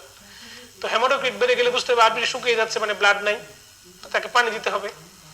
আর হেমাটোক্রিট যদি কমে যায় বেসলাইন থেকে, তার মানে বুঝতে হবে আর আপনার হেমোলাইসিস হচ্ছে, আরবিসি ব্রেকডাউন হচ্ছে, এই জন্য আরবিসি দিতে হবে, আরসিসি দিতে হবে। আর প্লাটিলেট কাউন্ট 5000-এর কম না হলে আমরা প্লাটিলেট দিব না, অথবা প্লাটিলেট কাউন্ট যাই হোক না কেন ব্লিডিং ম্যানিফেস্টেশন না থাকলে আমরা প্লাটিলেট দিব না। ঠিক আছে, page number 165, WHO case definition, probable dengue. আপনি ডেঙ্গু উইথ ওয়ার্নিং সাইনটা triple star, dengue with warning sign triple star. আর এক্সপান্ডেড ডেঙ্গু সিনড্রোম বা সিভিয়ার ডেঙ্গুর একটা নাম হচ্ছে এক্সপান্ডেড ডেঙ্গু সিনড্রোম, একবার রিডিং দিতে পারেন, তবে ওয়ার্নিং সাইনটা ট্রিপল স্টার। আসেন Ebola virus, page number 165, Ebola virus. প্রথম প্যারাটা শুধু ট্রিপল স্টার। প্রথম প্যারা দেখেন সে জায়ারে নামে একটা রিভার, এখানে হেমোরেজিক ফিভার করে 1976 হয়েছে এবং মর্টালিটি রেট 100%, আর কিছু লাগবে না। Page number 166, Japanese encephalitis virus. এইটারও প্রথম প্যারাটা পড়লেই চলবে, Japanese encephalitis virus, just first para. Japanese encephalitis ভাইরাসের কিল ভ্যাকসিন আছে, আমরা কিল ভ্যাকসিনের মধ্যে বলেছিলাম HIJRA, হিজড়া, মনে রাখার জন্য। লাসা ফিভার ভাইরাসের প্রথম প্যারাটা পড়বেন, লাসা ফিভার ভাইরাস প্রথম প্যারা। চিকুনগুনিয়াতে আমরা চলে আসি, চিকুনগুনিয়া। চিকুনগুনিয়া অত্যন্ত সুন্দর একটা টপিক, চিকুনগুনিয়া। চিকুনগুনিয়া দেখেন envelope virus of toga family, মনে আছে টোগা? এই পজিটিভ পোলারিটি, ইনকিউবেশন পিরিয়ড 2 থেকে 12 দিন, নতুন বইতে দিছে 14 দিন, নতুন বইতে দিছে 14 দিন, 2 থেকে 12 দিন না দিয়ে 14 দিন। তার মশার নাম কি? এডিস ইজিপ্টি এবং এডিস এলবোপিক্টাস, এডিস ইজিপ্টি এবং এডিস এলবোপিক্টাস। ক্লিনিক্যাল ফিচার বলেন ফিভার, র্যাশ, আর্থালজিয়া। বলেন ফিভার, র্যাশ, আর্থালজিয়া। বলেন ফিভার, র্যাশ, আর্থ্রালজিয়া। আবার বলেন, ফিভার, র্যাশ এবং arthralgia. A period of fever may be followed by an ephemeral phase, একেবারে recrudescency. Recrudescence of fever may be common, মানে জ্বর কিছুদিন পর পর আসতে পারে। আর্থ্রাইটিসও আসতে পারে। ডায়াগনোসিস করবেন কিভাবে? Diagnosis mainly clinical diagnosis, culture করা যেতে পারে, cell culture, anti chikungunya, IgG, IgM করা যেতে পারে, এলাইজা করা যেতে পারে। ট্রিটমেন্ট অপশন কি? কোন অ্যান্টিভাইরাল নাই। ট্রিটমেন্ট কি? প্যারাসিটামল, মানে সিমটোমেটিক। ট্রিটমেন্ট কি? সিমটোমেটিক। ইনক্লুশন বডি, 1 কোটি ইনফিনিটি স্টার। পরীক্ষায় খুব ইম্পর্টেন্ট একটা প্রশ্ন। ইনক্লুশন বডি, 1 কোটি ইনফিনিটি স্টার। ইনক্লুশন বডি দেখেন, নেগ্রি বডি একটা ইনক্লুশন বডি, তারপরে গার্নিয়ারি বডি একটা ইনক্লুশন বডি, লার্জ ইনক্লুশন বডির মোলাস্কাম কোন যে পাওয়া যায়। তারপরে আছে ইন্টারনিউক্লিয়ার ইনক্লুশন বডি, আর ইন্টারনিউক্লিয়ার আর ইন্টারসাইটোপ্লাজমিক দুই ধরনেরই আছে। ইনক্লুশন বডির এই প্যারাটুকু দেখেন, কার্ডি টাইপ এ, কার্ডি টাইপ বি, এই এখানে অর্গানিজমের নামগুলো দেখেন যে মিজলসের ইন্টারসাইটোপ্লাজমিকও পাওয়া যায়, ইন্টারনিউক্লিয়ারে পাওয়া যায় মিজলসের। তো ইনক্লুশন বডিটা খুবই ইম্পর্টেন্ট, পরীক্ষায় আসে। ইনক্লুশন বডি কাদের কাছে থাকে, কাদের কাছে ইন্টারসাইটোপ্লাজমিক, কার কার ইন্টারনিউক্লিয়ার, এই অপশনগুলো আপনি খুব ভালো করে একদম ঝাড়া মুখস্থ করে ফেলবেন নামগুলো। ইয়েলো ফিভার ভাইরাস অতটা ইম্পর্টেন্ট নয়, জিকা ইম্পর্টেন্ট নয়, এন্টেরো ভাইরাসটা important. Entero virus hand, foot and mouth disease করে। Hand, foot and mouth disease করে, প্রথম লাইনটা এন্টেরো ভাইরাস করে। নরক ভাইরাসের প্রথম লাইনটা আপনি আন্ডারলাইন করবেন। Most common cause of infectious gastroenteritis in UK না ইন পৃথিবী। নরক ভাইরাস বা নরক ভাইরাস, পেজ নাম্বার 168 এ আপনি চলে আসেন। 168 দেখেন, ভাইরাল হেমোরেজিক ফিভার কারা কারা করে। Viral haemorrhagic fever, Lassa fever, Ebola virus, Marburg, yellow fever, dengue. শুধুমাত্র প্রথম এই যে প্রথম কলামটা পড়বেন, এর মাঝে আপনি এই মারবার্গ আর লাসা ফিভার এই দুটা টিক চিহ্ন দেন। লাসা ফিভার এবং মারবার্গ এই দুটো পয়েন্ট আপনি টিক চিহ্ন দেন, বাকিগুলো খুব বেশি জরুরি নয়। পেজ নাম্বার 169 আসেন। পেজ নাম্বার 169 আসেন। Virus that commonly cause perinatal transmission. Page number 169, virus that commonly cause perinatal transmission, infinity star. এখান থেকে একটা প্রশ্ন না আসলে পরীক্ষার হল থেকে আপনি উঠবেন না। দেখেন কিরকম প্রশ্ন আসে পরীক্ষায়, আমরা একটু দেখাই দিই। এই যে 2021 সালে প্রশ্ন আসছে, virus transmitted through vertical route. Cytomegalo virus true হবে, মানে TORCH infection. Human immuno deficiency virus true হবে। Hepatitis C false. Herpes simplex virus type 1, herpes simplex virus type 1 true. তারপরে ইপস্টেইন বার ভাইরাস ফলস। দেখেন এই নামগুলোর মধ্যে আছে এখানে আপনার ট্রান্সপ্লাসেন্টাল বা ভার্টিক্যাল ট্রান্সমিশন কারা কারা হয়। এই ভার্টিক্যাল ট্রান্সমিশন আসতে পারে, ট্রান্সপ্লাসেন্টাল ট্রান্সমিশন আসতে পারে, আর একটা হচ্ছে ব্রেস্ট ফিডিং এর মাধ্যমে ট্রান্সমিশন আসতে পারে। ব্রেস্ট ফিডিং এর মাধ্যমে যায় কে? সাইটোমেগালো ভাইরাস, এইচআইভি, এইচটিসিএলভি, আর বাকি থাকলো কে? স্ট্যাফিলোকক্কাস অরিয়াস, এটা একটা ব্যাকটেরিয়া। তার নিচে দেখেন ভাইরাস কজিং কনজেনিটাল অ্যানোমালি, এখানে হেপাটাইটিস বি ভাইরাসটা কেটে দেন। হেপাটাইটিস বি ভাইরাসটা কেটে দেন। এই বক্সটা 1 কোটি ইনফিনিটি স্টার, খুবই ইম্পর্টেন্ট, এত বেশি ইম্পর্টেন্ট। এটা আমরা ব্যাকটেরিওলজি অংশের মধ্যেও পড়েছি, পেজ নাম্বার খুব সম্ভবত 18 বা 19, ওই পেজের মধ্যে আমরা আপনাকে গুছিয়ে দিয়েছিলাম, শুধু ব্রেস্ট মিল্ক পড়তে বলেছিলাম। পেজ নম্বর 171 এ আসেন। দেখেন নিচে একটা ফাঁকা জায়গা আছে, নীলশিয়া আসমান, লালে লাল দুনিয়া, আম্মা লাল তেরি, খুন খিয়া খুনিয়া। এই যে কোভিড-19, সবার আগে যে সাজেশনটা আজকে আপনাকে দিয়েছি, সেই কোভিড-19 সম্পর্কে এই কয়েকটা কথা মাত্র আপনার জন্য আমি তৈরি করে নিয়েছি। 8টা পয়েন্ট আপনাকে পারতে হবে, পড়তে হবে। দেখেন এর আসল নাম হচ্ছে SARS-CoV-2। উহান প্রদেশ থেকে সে তৈরি হয়েছে। উহান প্রদেশ, চীনের উহানে সে তৈরি হয়েছে। হচ্ছে নন সেগমেন্টেড এনভেলপড আরএনএ ভাইরাস। আমরা জানি সেগমেন্টেড এর মধ্যে তার নাম নাই, আরব এর মধ্যে তার নাম নাই। নন সেগমেন্টেড এনভেলপড অংশে ছাড়া নন এনভেলপড আমরা পড়েছি, কি পড়েছি? হে পিসিআর, সেখানে তার নাম নাই। সুতরাং নন সেগমেন্টেড এনভেলপড ভাইরাস, সে একটা positive polarity virus. Route of entry হচ্ছে রেসপিরেটরি ড্রপলেটের মাধ্যমে সে ছড়ায়। ক্লিনিক্যাল ফিচার কি? অ্যানোরেক্সিয়া, অ্যানোসমিয়া, খাবারের স্বাদ পায় না, নাক গন্ধ পায় না, throat pain, dry cough, fever, shortness of breath, atypical pneumonia সে করে, এআরডিএস করে। ডায়াগনস্টিক টেস্ট কি? আরটিপিসিআর করা হয়, এইচআরসিটি টেস্ট করে গ্রাউন্ড গ্লাস অপাসিটি পাওয়া যায়, 95% ক্ষেত্রে সে পজিটিভ। তারপরে mode of death, ARDS, pulmonary embolism, MI হয়ে মারা যায়। এটা হচ্ছে হাইপার কোয়াগুলেবল স্টেট তৈরি করে, বডিতে যে কোনো জায়গায় ব্লাড জমা হয়, জন্য এনোক্সাপারিন দেওয়া হয়। ট্রিটমেন্ট অফ চয়েস হচ্ছে ট্রিটমেন্ট এনোক্সাপারিন দেওয়া, এছাড়া হচ্ছে সিমটোমেটিক ট্রিটমেন্ট। রেমডেসিভির কিছু কিছু রোল তার আছে, কিন্তু টসিলিজুমেবের কোনো রোল নেই। রেমডেসিভির রোল কিছু কিছু আছে, ভাইরাসের রেপ্লিকেশনকে সে থামায় দেয়, কিন্তু টসিলিজুমেবের কোনো রোল নেই। মনে রাখবেন, যাকে রেমডেসিভির দিয়ে ট্রিটমেন্ট করছেন সেই ব্যক্তিকে কিন্তু এভরি অল্টারনেট ডেতে ক্রিয়েটিনিন এবং লিভার ফাংশন টেস্ট করাবেন। Mortality 2 to 3%। মর্টালিটি কত? 2 to 3% মর্টালিটি। তবুও এটা ডিপেন্ড করে এইজ এবং কোমরবিডিটিসের উপর। আমরা একটা প্রশ্ন দেখি, গতবার পরীক্ষায় এসছে, organisms associated with atypical pneumonia আর। দেখেন 2021 সালে আসছে, chlamydia pneumoniae true. Chlamydia pneumoniae হোক, ক্ল্যামাইডিয়া সিটা কি হোক, তার নিউমোনিয়া হলে এটিপিক্যাল হবে। কারণ ক্ল্যামাইডিয়া কালচার মিডিয়ায় পাওয়া যাবে না, এর ডিজিজের প্রোগ্রেশনটা এটিপিক্যাল, প্রেজেন্টেশনটা এটিপিক্যাল। তো ডিজিজের প্রেজেন্টেশন এটিপিক্যাল এবং অর্গানিজম যদি আইসোলেট করা না যায় তাকে এটিপিক্যাল নিউমোনিয়া বলে। সে ক্ল্যামাইডিয়া নিউমোনি হোক, সেটা কি হোক, কক্সিয়েলা বার্নেটি হোক, রিকেটসিয়া হোক, যাই হোক না কেন atypical. Haemophilus influenzae community acquired pneumonia করে, নট এটিপিক্যাল নিউমোনিয়া। SARS-CoV-2 যে কোনো ভাইরাস যদি থাকে এটিপিক্যাল নিউমোনিয়ার কজের মধ্যে, সেটা ট্রু দিয়ে দিবেন। কারণ ভাইরাসের নিউমোনিয়া অলওয়েজ এটিপিক্যাল, কারণ কি, একে আইসোলেট করা যায় না অর্গানিজমকে। স্টাফিলোকোকাস অরিয়াস কমিউনিটি অ্যাকোয়ার্ড নিউমোনিয়া করে, নট এটিপিক্যাল নিউমোনিয়া। কি সহজে হয়ে গেল বলা, আমাদের সবটুকু কথা কাঁপলো না এতটুকু গলা। এইভাবে ধাপে ধাপে কোভিড-19 দিয়ে পড়া শুরু করে আমাদের আজকের দেখানো শুরুতে ধাপে ধাপে হেপাটাইটিস পড়বেন, HIV/HT/CLV পড়বেন, পড়ার পরে জেনারেল ভাইরোলজি পড়বেন, ডিএনএ ভাইরাস পড়বেন, আরএনএ ভাইরাস পড়বেন, কোশ্চেন সলভ করবেন। কোশ্চেন সলভ করে আপনি আবারও ফিরে আসবেন আরেকবার রিভিশন দিয়ে কোশ্চেন সলভের মধ্যে কোনো প্রবলেম থাকলে আরেকবার একটু দেখলেন। যদি কোনো তথ্য অ্যাড করার প্রয়োজন হয় অ্যাড করবেন, যদি কোনো প্রবলেম হয় আমাদেরকে জানাবেন ইনবক্সের মাধ্যমে, অথবা আমাদের গ্রুপে জানাবেন, আমাকে রিচ করবেন। আমি আপনাদের এই প্রশ্ন, এই তথ্য, এই উপাত্ত সহজ করার জন্য সচেষ্ট হয়ে আপনাদের পাশে থাকবো ইনশাআল্লাহ। সবার জন্য শুভকামনা জানাচ্ছি, সবার সুস্থতা কামনা করছি, ভালোবাসা জানিয়ে, একগুচ্ছ গোলাপের শুভেচ্ছা জানিয়ে আমাদের আজকের সেশন এখানে শেষ করছি। সবাইকে ধন্যবাদ, ভালোবাসা। আসসালামু আলাইকুম ওয়া রাহমাতুল্লাহি ওয়া বারাকাতুহু।